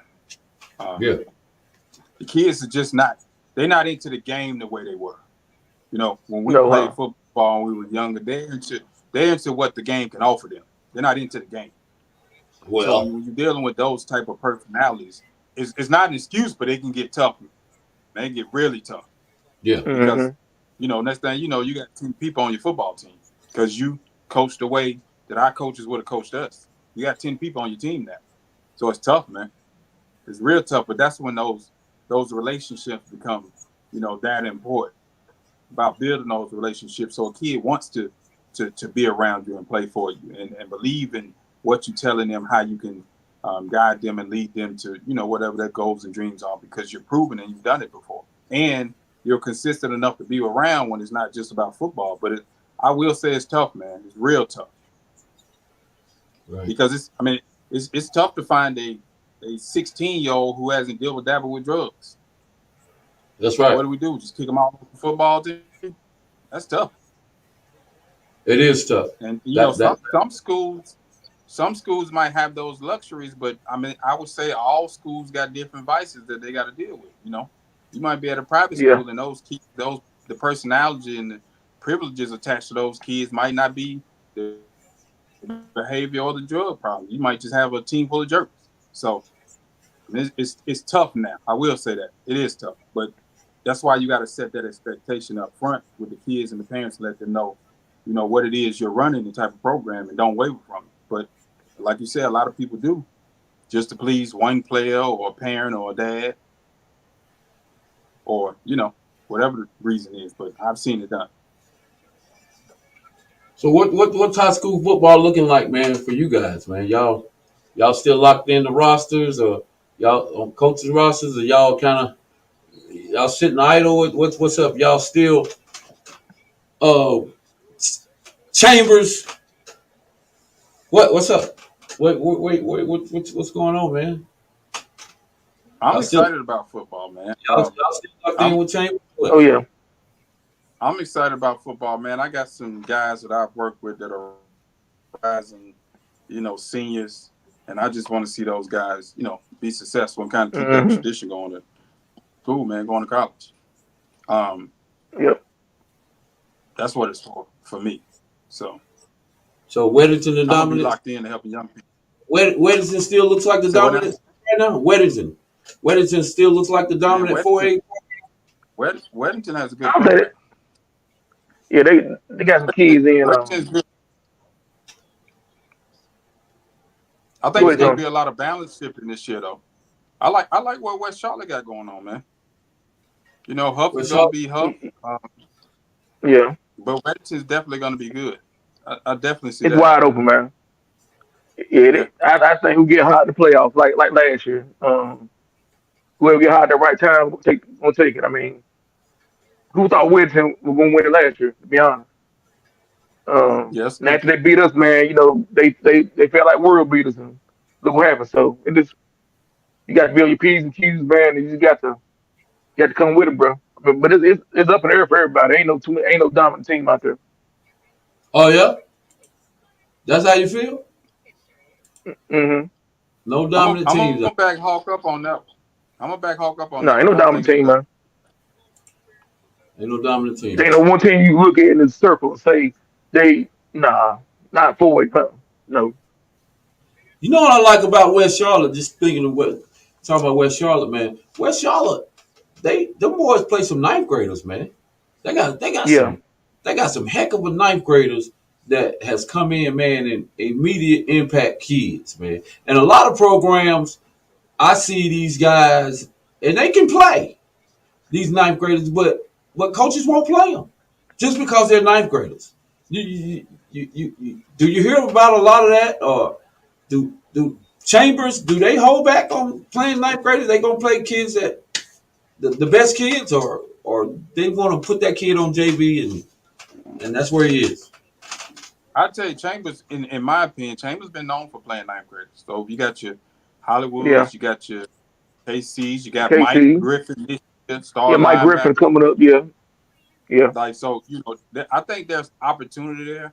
Um, but there's also a lot of opportunity on that lower level, the JV level. Like this year we got Coach Smith coming up, so I know it's going to be a lot of development going on there. But I would say, speaking on behalf of Chambers, I do think that opportunity is definitely there. But I I like learned that. this from Coach.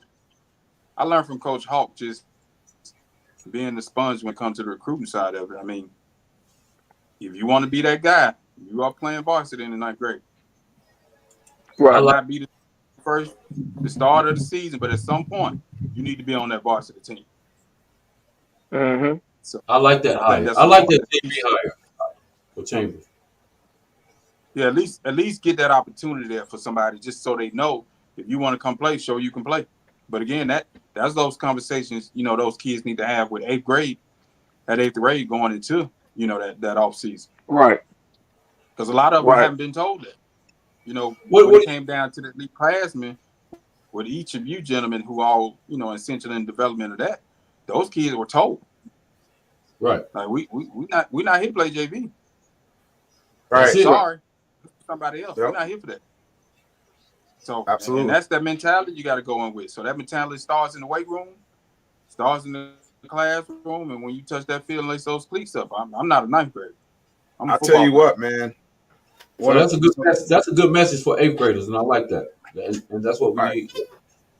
need. One thing I'm proud of, man, is these kids that I train, and in particular eighth grade kids. When I get the report back, man, they go in and after the first week or so, they're training with the seniors. Oh man, yeah, that does something to me, man. Like they're not down there with the other Hmm. kids development. I'm preparing you to go in there and be ready to be part of that culture, man. Because a lot of these kids are getting that weight room and being a culture shock, right? Yeah. Yeah. Won't have a Absolutely. clue what's going on. So when my What? guys going, I'm sorry. Go ahead. I I said, was well, my guys go in there and they're, I remember I got a call from Hells, man. He was like, man, this kid, Zach quarterback. After day one, he was like, no. You train with the seniors. A lot of those kids I sent over there, man, that through my eighth grade program, man, like, and that's been happening for years because I understand it, what's So going when on. when should they start though? When should they start? Man, they really, to me, that summer, Actually, I think they should start that summer before 8th grade, because if you don't start and have that whole year training, because if you don't start until you're out of middle school, you're gonna be in high school what 2 weeks, no, a week after you get out of middle school. The party starts Right. then. We talking about So lifting? Because yeah, everything. that's one of the Like biggest questions I've always had. When should they start lifting? I think But we they got an here. expert So in here, here's so I my want to thing. know. Like because you know what I'm saying, like it's the biggest thing that kids aren't prepared for is those triple extension movies. You got your hang cleans, your power cleans. But my program, I developed them to do all those things uh independent of each other, right? I'm gonna teach you how to deadlift. I'm gonna teach you how to do a RDL. I'm gonna teach you how to do a push press, right? All those things come into play when you're doing a hang clean, right? And you got to build that core strength. They got to be able. They got to be able. I remember one of the college coaches I talked to said, "Man, we need the kids that can hang that weight from their core, right? If they're not able to hang that weight and gauge their core, they're not going to be any good in our weight training program. So you got to be able to develop that core, right? Which is like building a. You can't build a house without a foundation, right? So you got to understand. You got to understand what they're going to be getting into to prepare, right? You got to know what a real high school weight training program looks like. So you got to, what I'm saying? Like some of those kids, they're not even going to understand, do a hang clean until they get to high school, but they have all the mechanical parts through my training program to be able to perform it once they're shown how to do it, right? Because it's such a technical move. And if you don't know how to do it, I'm not going to touch you, right? But I can't show you all parts, the components of that movement independent of each other. So when you come into play, you already built that muscle memory, right?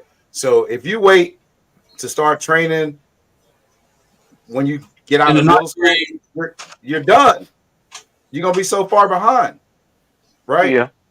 And so if you got to prepare these kids for that, man. You got to prepare them for the conditioning part, but man. some And of I those remember, kids, some of those kids don't have the resources at 8th grade. They don't even know where to go, who to talk to, how to even get started, man. Like, right? But you know, And that's you got unfortunate. That's part of the programs game. like, but you got programs, Coach Booker, like Planet Fitness that give you free membership for the summer Kids mhm. for get high free school membership all kids. summer. Yep, all kids, I Yeah, think. Yep, they yeah. get free membership for the summer. So what do you think they gives a kid leverage going into the ninth grade, from 8th grade to the ninth grade? Is it his DNA, the DNA, physical part is DNA? Yep. DNA. DNA, and heart. Yep, DNA and heart. yep, right. Yeah, I was gonna say And from a because they, I mean, they physical both. and mental aspect of the game, what Yeah, gives it? I mean, it's that, but that work ethic got to be strong, bro. The work Yeah, ethic got to be Yes, strong. sir. Yes, sir. Yes. You know, and that goes back to you know, you're a product of your environment, right? If you had an environment of dog alpha ass coaches, your players, and we all know this, that's your personality on the football field in those players, right, right? Because you've instilled that the DNA. If you right. go passive ass player or coach, guess what kind of players you're gonna have on the field? That's Yep. gonna be Yeah, okay with missing a tackle. That's gonna be okay with dropping the ball. I want my players to be so freaking mad that they missed a tackle, it drives them insane. But let's get Mm-hmm. past that and let's go over that on film. But you gotta be able to let that go for the next play. Hang on to that for about 3 seconds and let's get ready for what's going on next. Now, after the game, it should still be burning you up, but we can't let that affect the next play. But if you're okay with missing tackles, dropping passes, overthrowing balls, this, that, I don't want you on my team. I don't even want you nowhere around me, honestly. Because that poison right there can kill a locker room. And don't let that guy be an alpha with that type of attitude. Oh man, your locker room is gonna die. Terrible. It's gonna be dead. Because they're gonna follow the leader. Like I had a kid, my last coaching job, he was that guy, big bully dude, but his work ethic was shit. He wasn't a good football player. You know what I'm saying? He was a big crybaby more than anything, but everybody was scared of him. So he kind of put his foot down, and until I came in, like, nah, bro, you ain't not here. And Well, he didn't make it through the summer workouts. I'll put it to you like your that. last coaching job was at Garrington. Let's talk about that since you Oh said Lord. about your last coaching job. Don't back down from this conversation. Well, I never you're not a will. guarantor? The whole staff is gone. Guarantee. They just No, have Oh, I ain't know that. they just have hired what? D'Angelo Lloyd. I think D'Angelo Lloyd from That- Independence. I I like heard They didn't about that, but call I you. thought they high. kept you around. Huh? I I thought they like that kept high. you around, coach. Nah, I ain't want no part of it. I went in when I told him I'm not coaching with this guy. I don't want to coach him. I'm not gonna be on the carousel, bro. Like I went in with a mission, and this is the coach I connected with, and he had the vision. He just didn't have the support, right?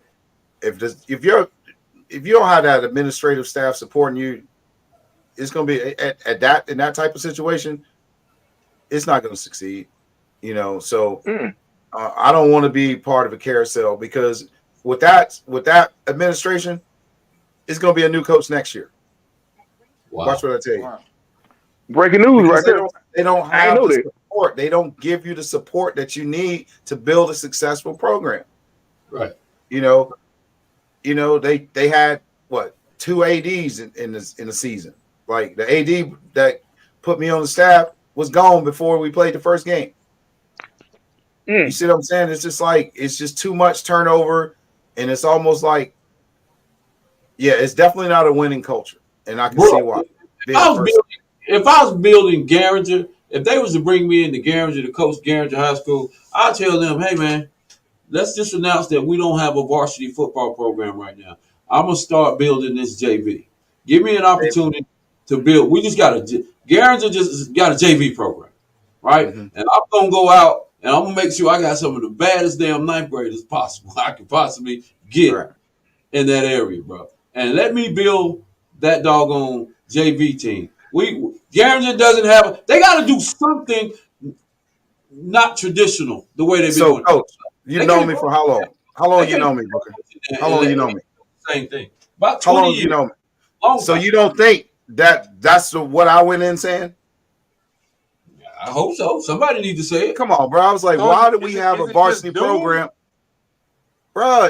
As long as the people that are in charge are in charge, it's gonna be the same thing. So do they It's gonna be care the about same football? thing. No, they don't. That's Hmm. a problem. They don't. Wow. I mean, I think the only thing they care about is knowing what a certain amount of kids are at a certain amount of time to keep certain things from happening. But they don't care about building a winning football program because there are so many things that coach tried to implement to ensure a winning program. What since when have your coach had to go out and find pregame meals? Since when I've have you seen it met a before. coach that I'm saying, but here's the thing. When you bring a coach in and you don't introduce him to the booster club, that's a problem. You know what I'm You saying? So all the things that Oh. happen, and I don't give a crap how they feel about it, whatever. They have my number and it's on file. But when you got a coach that's coming here and saying, hey, listen, I know some of y'all, come from, disadvantaged backgrounds and what have you, and you might have to babysit. Hey, guess what? Bring your little brother and sister to practice with us. We're going to feed them too. And we're going to feed you before practice. We're going to feed you after practice. You see what I'm saying? Like things like that. You got to have support to make those things happen. Yeah. And this guy was driving and I'm going to give him his props. This guy lives in Greenville, driving up to Charlotte every single day What's the coach's name? to help Coach Williams, Josh Williams, driving Okay. up here I on his met him before. It's you know a what I'm nice saying? guy. Yeah, good guy, man. Good God-fearing man. Comes from his father was a preacher, so he understands that aspect of it. But he was a man of service, right? And you got somebody like that, and you're not getting behind him, that can frustrate anybody. You Every drove time from you say Greenville to Charlotte?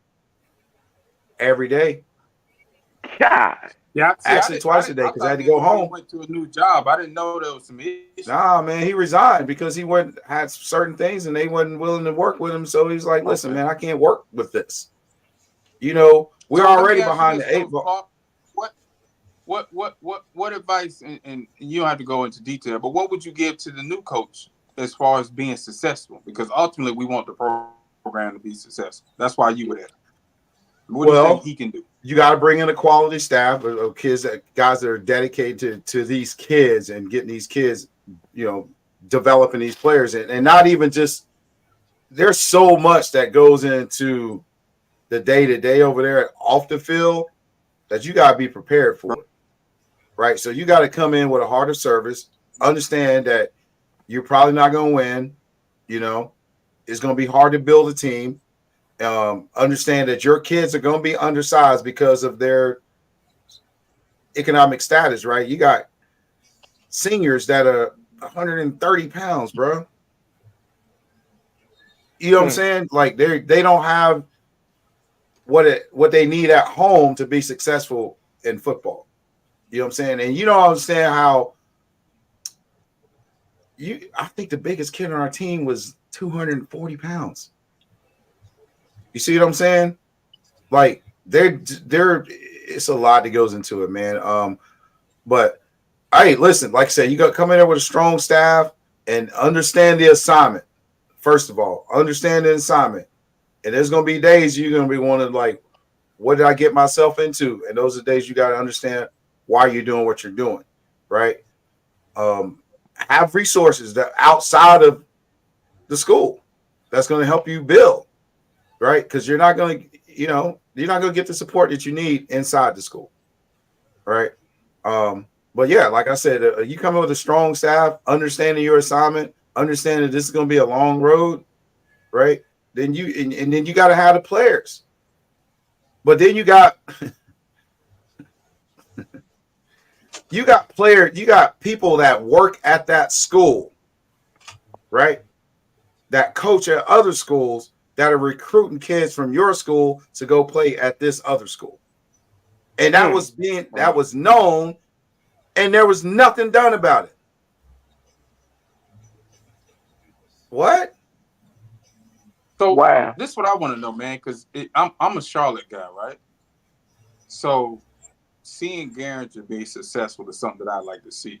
What is it that community guys like myself, Coach Booker, OnDaLines podcast, Coach Hall, what are things that community people can do to kind of help that program?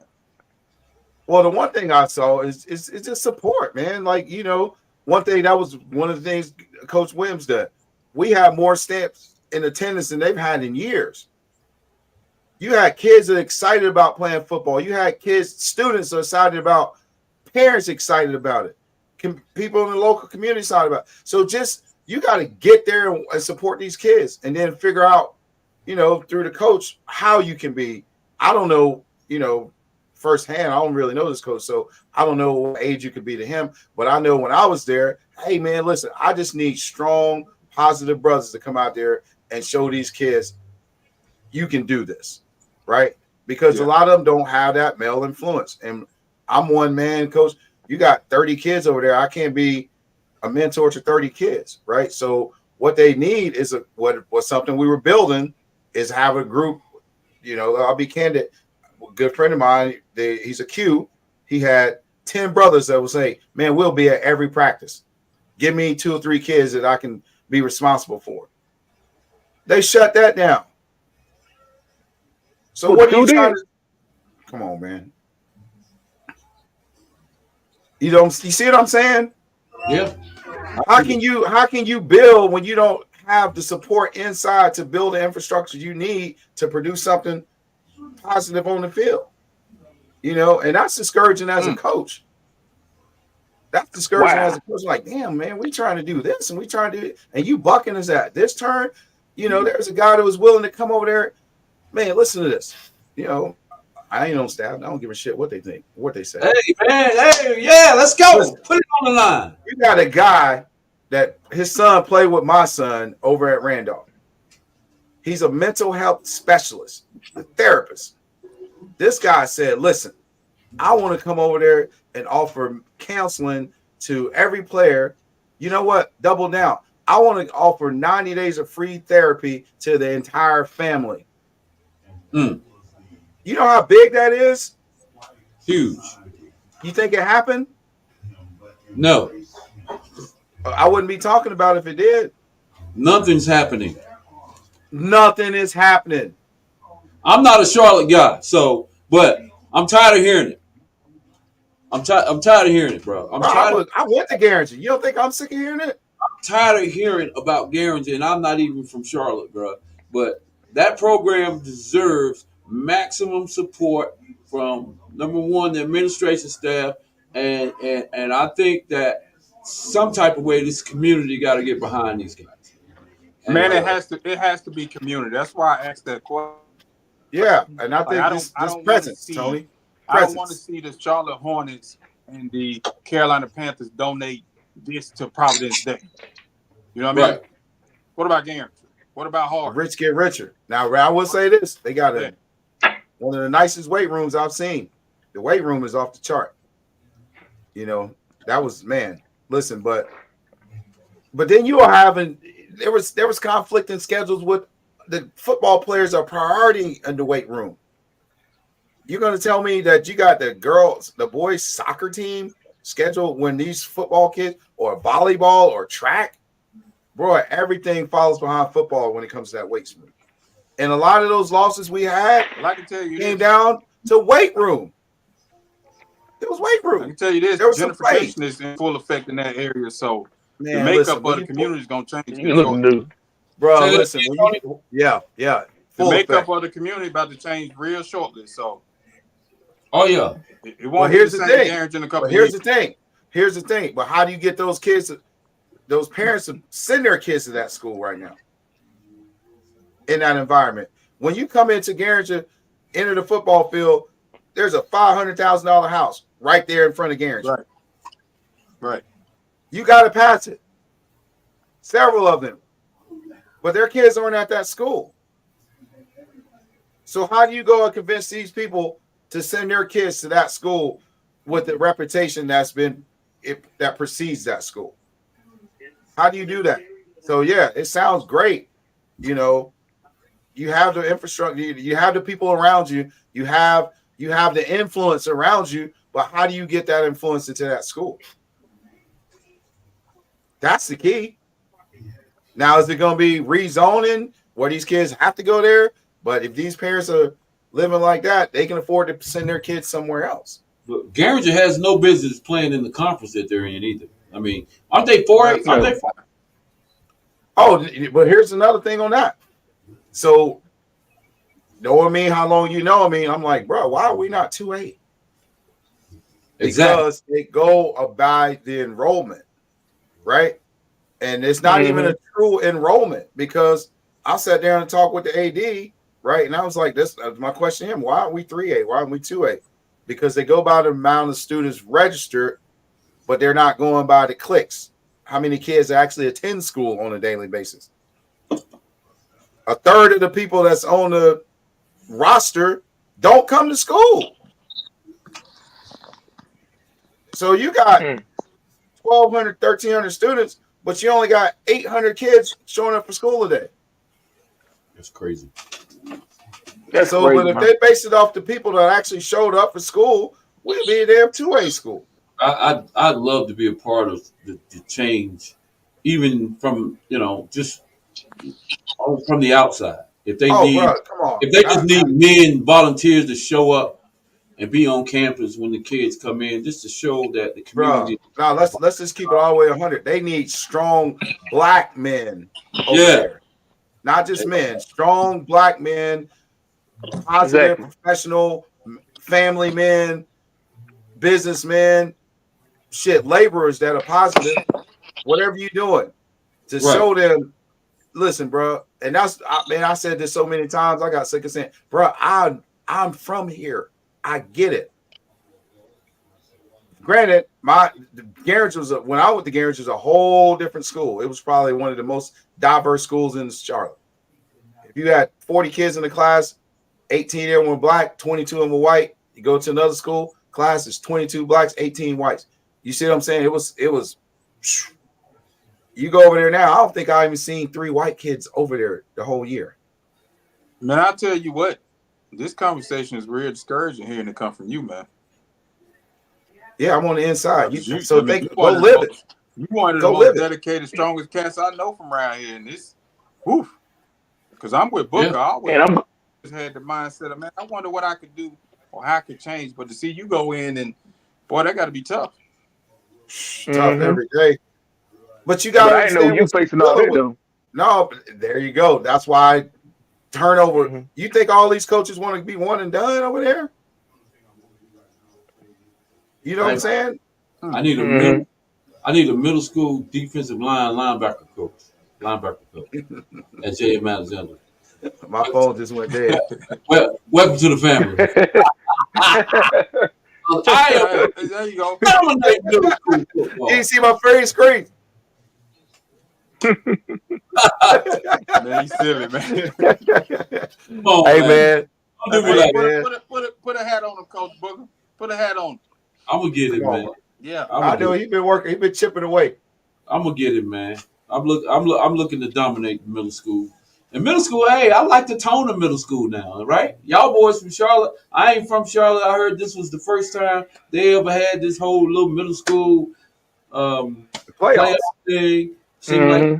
it That was seemed some like good football, bro. seemed like it was some pretty good football going on during that playoff season, and coaches got a little bit more locked in as they Yeah. could with the talent that they had, and Right.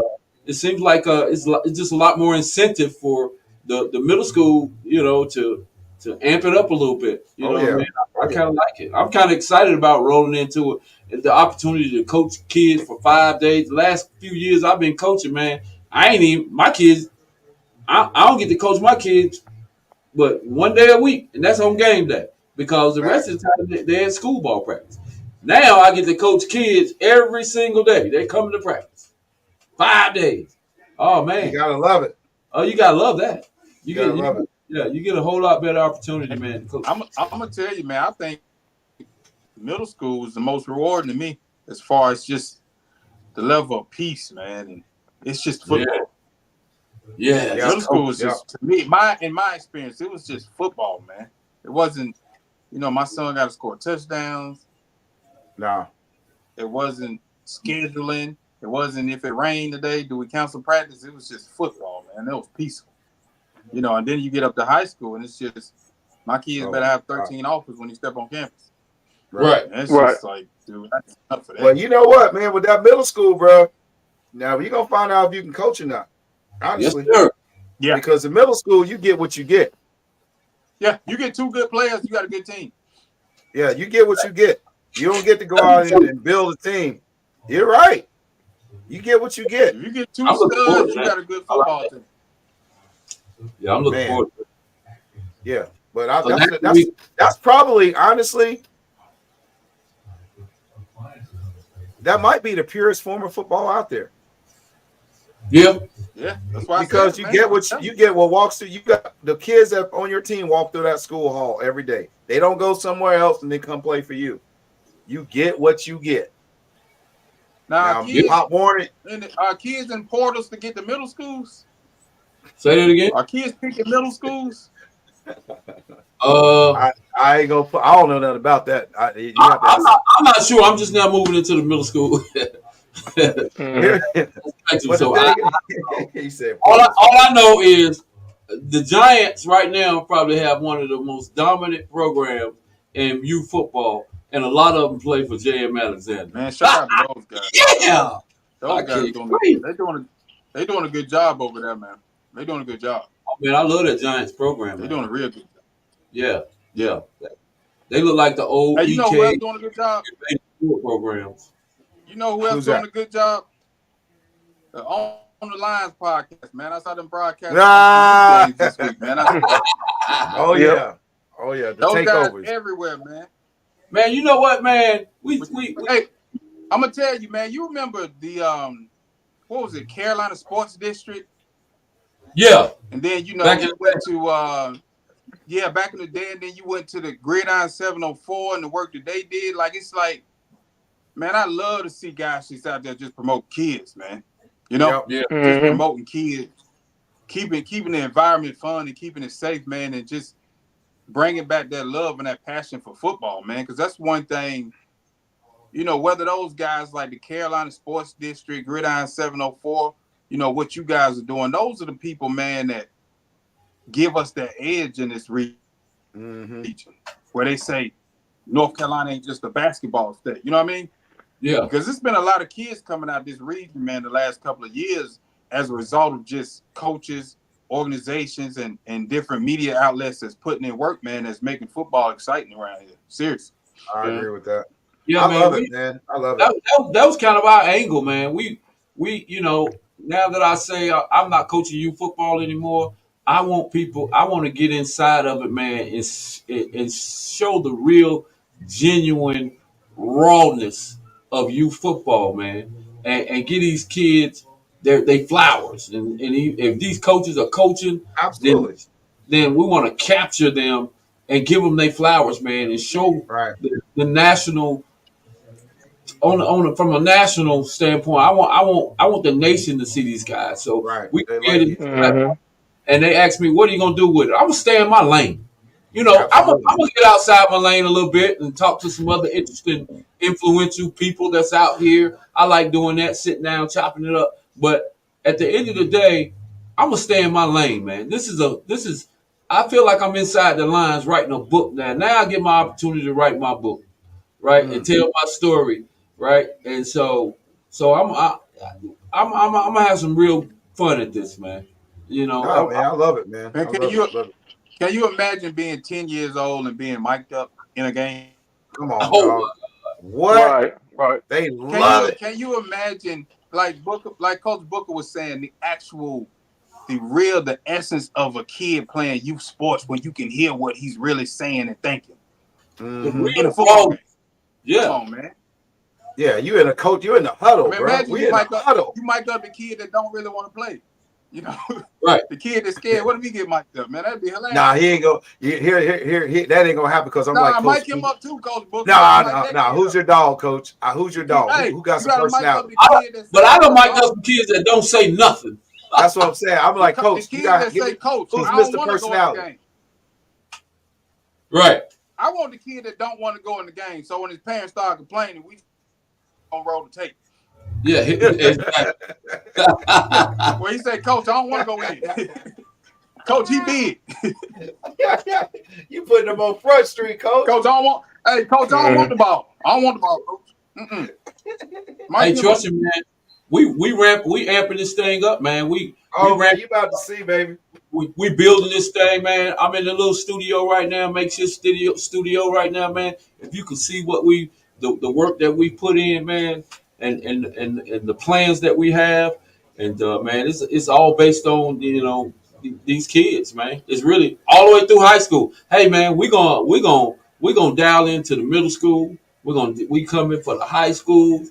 If they'll let us in the door, we gonna get all the credentials that we need to be able to walk on the field and talk to some of these high school guys. Maybe mic some of them up if we can. From a legal standpoint, if it's okay. Mhm. Make sure that we ain't crossing the line. Right. We just want to be on the line. We don't want to cross the line. We we Absolutely. uh, we're gonna try to bring it, to everybody, man. But these coaches, hey coaches, we're gonna mic up some of these coaches, man. We're gonna hear what you're talking about, baby. We're gonna see what Oh. kind of language you're speaking, baby. Hey, don't get put on no reel. Don't don't get But put you on know no what, reel. man? They Here gonna it hear you. goes back. It goes back what I tell these kids all the time, man. What we're doing right now is actual proof to some of these kids I've said this to. You can always be involved with this game of football. You don't necessarily have to be Absolutely. on the field. We're involved with football every weekend. I ain't put pads on in 30 plus years, Man, I right? can't throw You a can football. always be involved in this game in some capacity, training, coaching, media, whatever it is, selling apparel. You can always be connected to this football game, man. Long after your playing days are over. So, man, listen, and that's all another thing, man. What coach, that's gonna be an influence of coach. You got to identify that kid's strengths, man. Yeah. Yeah. We know who's gonna make it and who's not gonna make it 9 out of 10 times. Mhm. So Hey, as a responsibility, like, hey kid, you ever thought about going to the military? You ever thought about you're not discouraging, you're guiding. Because we know we've put kids at that level, we've coached kids at that level, and it's a certain pedigree that's gonna go to the next level, right? hey, I done And we tossed my. know it when you know it Oh, when you see it, bro. We know it when we see it. We know them D1 kids by the time they 12. in most cases. Then you got Yeah, some late developers, it's some but you D1. know it when you see it. There's some You know it D1 when you see it. football players. There's some D1 basketball players playing football. I toss them up for basketball and be like, "Hey man, go ahead and get started. Yeah. Put that ball down. I'm gonna toss you this Uh-huh. right here on basketball." So yeah, Right. some of them need to be playing basketball. But Oh but yeah. yeah, man. Hey, I want you to call me, Tony, when Blake get on the basketball court, and we gonna mic him up. I want to this whatever he No, playing, soccer. I want to. we ain't, Yeah. I want can't to mic mic him up, Blake up, dog. man. Don't you want that You can't footage, mic him man? Can't up. mic it, boy. Nah, boy, you gonna hear They some don't tell him what he things. might say. Right. Like your Man, I'm gonna daddy. tell you, man. Come on, I'm gonna man. tell you, man. I can be a sailor at times, man, and I to this Facts. day, bro, I've never heard that kid say a cuss word. Never, Really? Mm. never. It's Hey, weird. hey, Yeah, How about just this? shouting it back Sneak out. up on him one day when he playing video games with his friends, and he don't think you at home. you gonna find out. That's Wait till you how I start. found out my Hmm. son can cuss, boy. You Good start God spending Almighty. money Man, Yeah. on I'm telling somebody. you, man. He All different, right, man. and that ain't nothing wrong with that. Deion Sanders don't curse, so hey, it's all Hey good. man, let me say this before I forget. Man, listen. The first time I met Tony, I hadn't even met him yet. I just saw him. Man, listen. I said that nigga right there is a fucking tyrant. I like him. Oh yeah. Get the goddamn ball. I was like, I liked it. And these kids are like 9. I was like, this guy right here, boy. Woo! Nine, And I think he was talking playing to against Bubba. 11-year-olds. Hey, I love it. when I met him, he had one of the best teams out there. I'm glad he decided to play up. When I met him, he had a 10-year-old that 10-year-old team that was pretty much dominant if they would have played 10. But my team was playing a true 10. I'm glad he decided to play 11 junior peewees or whatever because I won the state that year and went to the national. But because hey, he was coaching them boys up, and Yes, sir. he was coaching them Yes, up. And sir. I think he had that was Bubba them, Bubba and Saquon and all them boys. Man, I was like, man, everybody was telling me who Tony C was. But I'm glad you decided to play up, man. They gave me Oh my man, year. I was like, who is this guy? I like this dude right here, man. This guy playing no games with these boys. And it was that boy was coaching and he wasn't being nice about it. You know what I'm saying? Like the expectation, you can see the expectation in his coaching style. I was like, I like this Yeah, guy, but he, man. he in high school now and I got a little soft. Boy, Yeah, I'm gonna tell you, boy, he got a little soft now. y'all got adult kids, boy, they bring you out after a while.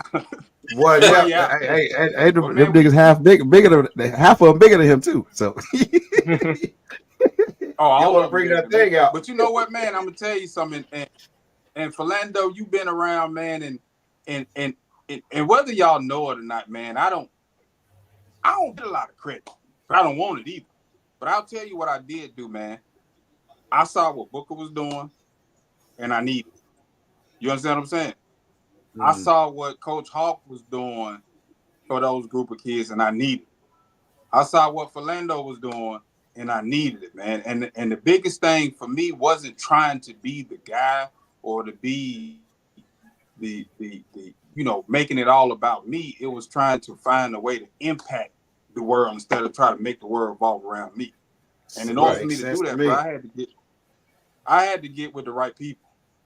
Yeah. And that's kind of what I Mhm. want those kids to know, man. It's just human and people resources are how you get ahead, bro. It's not about having the money. Nope. It's about the people around you, Right. man, that's Mm, gonna help you be I like successful. that. Because I can't do everything. I personally just got into lifting weights. But this guy's a professional. This is what he does. Guess what? I trust Hmm. his knowledge on what it is he do. I'm gonna let him have him. You got him. I'm bringing them to you. Mm, What time, coach, do we need to There be at you your shop? go. We come. That's right. what I'm I'm talking bringing the about. whole crew. That's When what it I'm comes to talking Coach about. Booker, I've been coaching. I've been coaching for a while. Booker been coaching way longer than I have. Okay, what information do you have? How can you help these kids? There you I know go. your pedigree, your knowledge.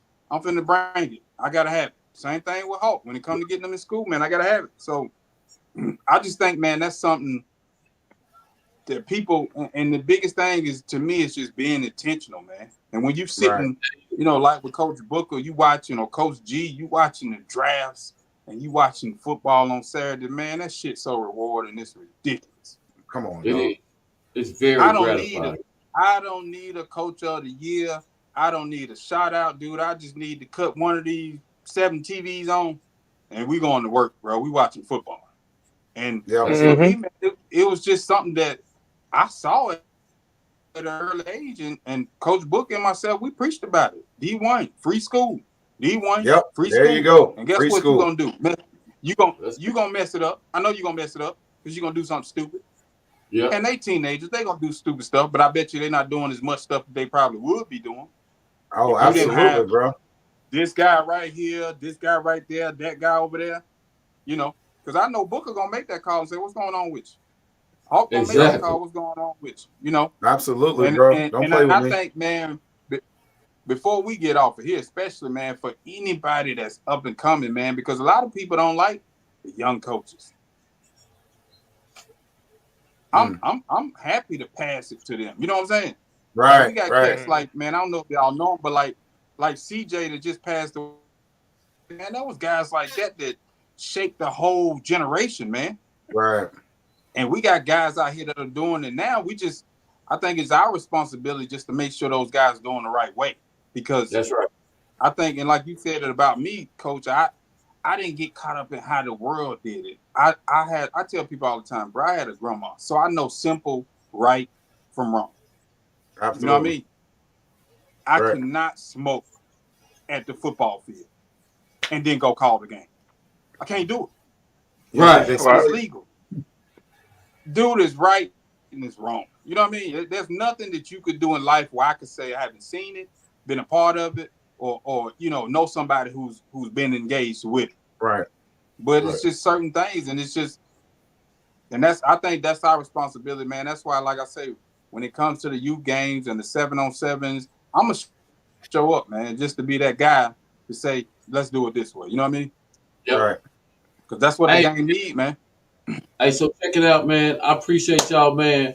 On the line after darks, man. We're gonna be on here every Thursday, man. And we Yep. gonna, hey, man. I think we got some pretty good panelists, man. This might be our on the line after dark staff, man. We come on and we chop it up from week to week about different topics, man. I'm gonna be getting in touch with y'all, man. Sign a little small contract. It's real small Let's though. do it. Hey, It's let's do real. it, man. It's real small Just contract, right? give me one of them shirts. I just want a shirt. I know. One of these, Yeah, I I need a got, one of shirt, these man. shirts. One of I Yeah, I got, these need a shirts. shirt. Yeah, yeah. see, You need Booyah. one Yeah, of I these need one of shirts. them. Yeah, Yeah, you know what Clark. I'm about? Yeah, I need one Yeah. of them. Yeah. Yeah. yeah. Hey, Yeah. give me So, one black. hey, we're I gonna need be a out. black one like that. We're gonna be out at all the youth football fields, man. As many as we can. We got people actually requesting. We're gonna get to the middle schools. We're gonna get to the high school. We're gonna get the raw footage, man. We're gonna sit down and we're gonna talk to coaches. We're gonna give coaches their flowers, man. We're gonna give these kids their flowers. We're gonna try to capture all those moments for them, man. And then we're gonna sit down. We're gonna talk about it. We're gonna get on here, man, and we're gonna kick some knowledge to these guys, man. And this is gonna be this is I hey, we like treat this. it like I we like treat this. it like it's a hobby right now, but it's gonna turn into straight business. Because Oh if yeah. you treat it like a hobby, It's gonna be a that's hobby. what you get hobby like results. We're gonna turn it into Mm-hmm. business. We can get those business type results, baby. So, but It's man, happening. we'll love to have you guys back on, man, and we'll talk about that. But I appreciate y'all coming out tonight, man. We've been on this thing for 2 hours, man. Probably can go on for another 2 hours, man. But I appreciate y'all, man. We're gonna holler at y'all boys. No doubt, bro. I Appreciate y'all. appreciate you Anytime, big fellas, dog. man. Thanks for coming on.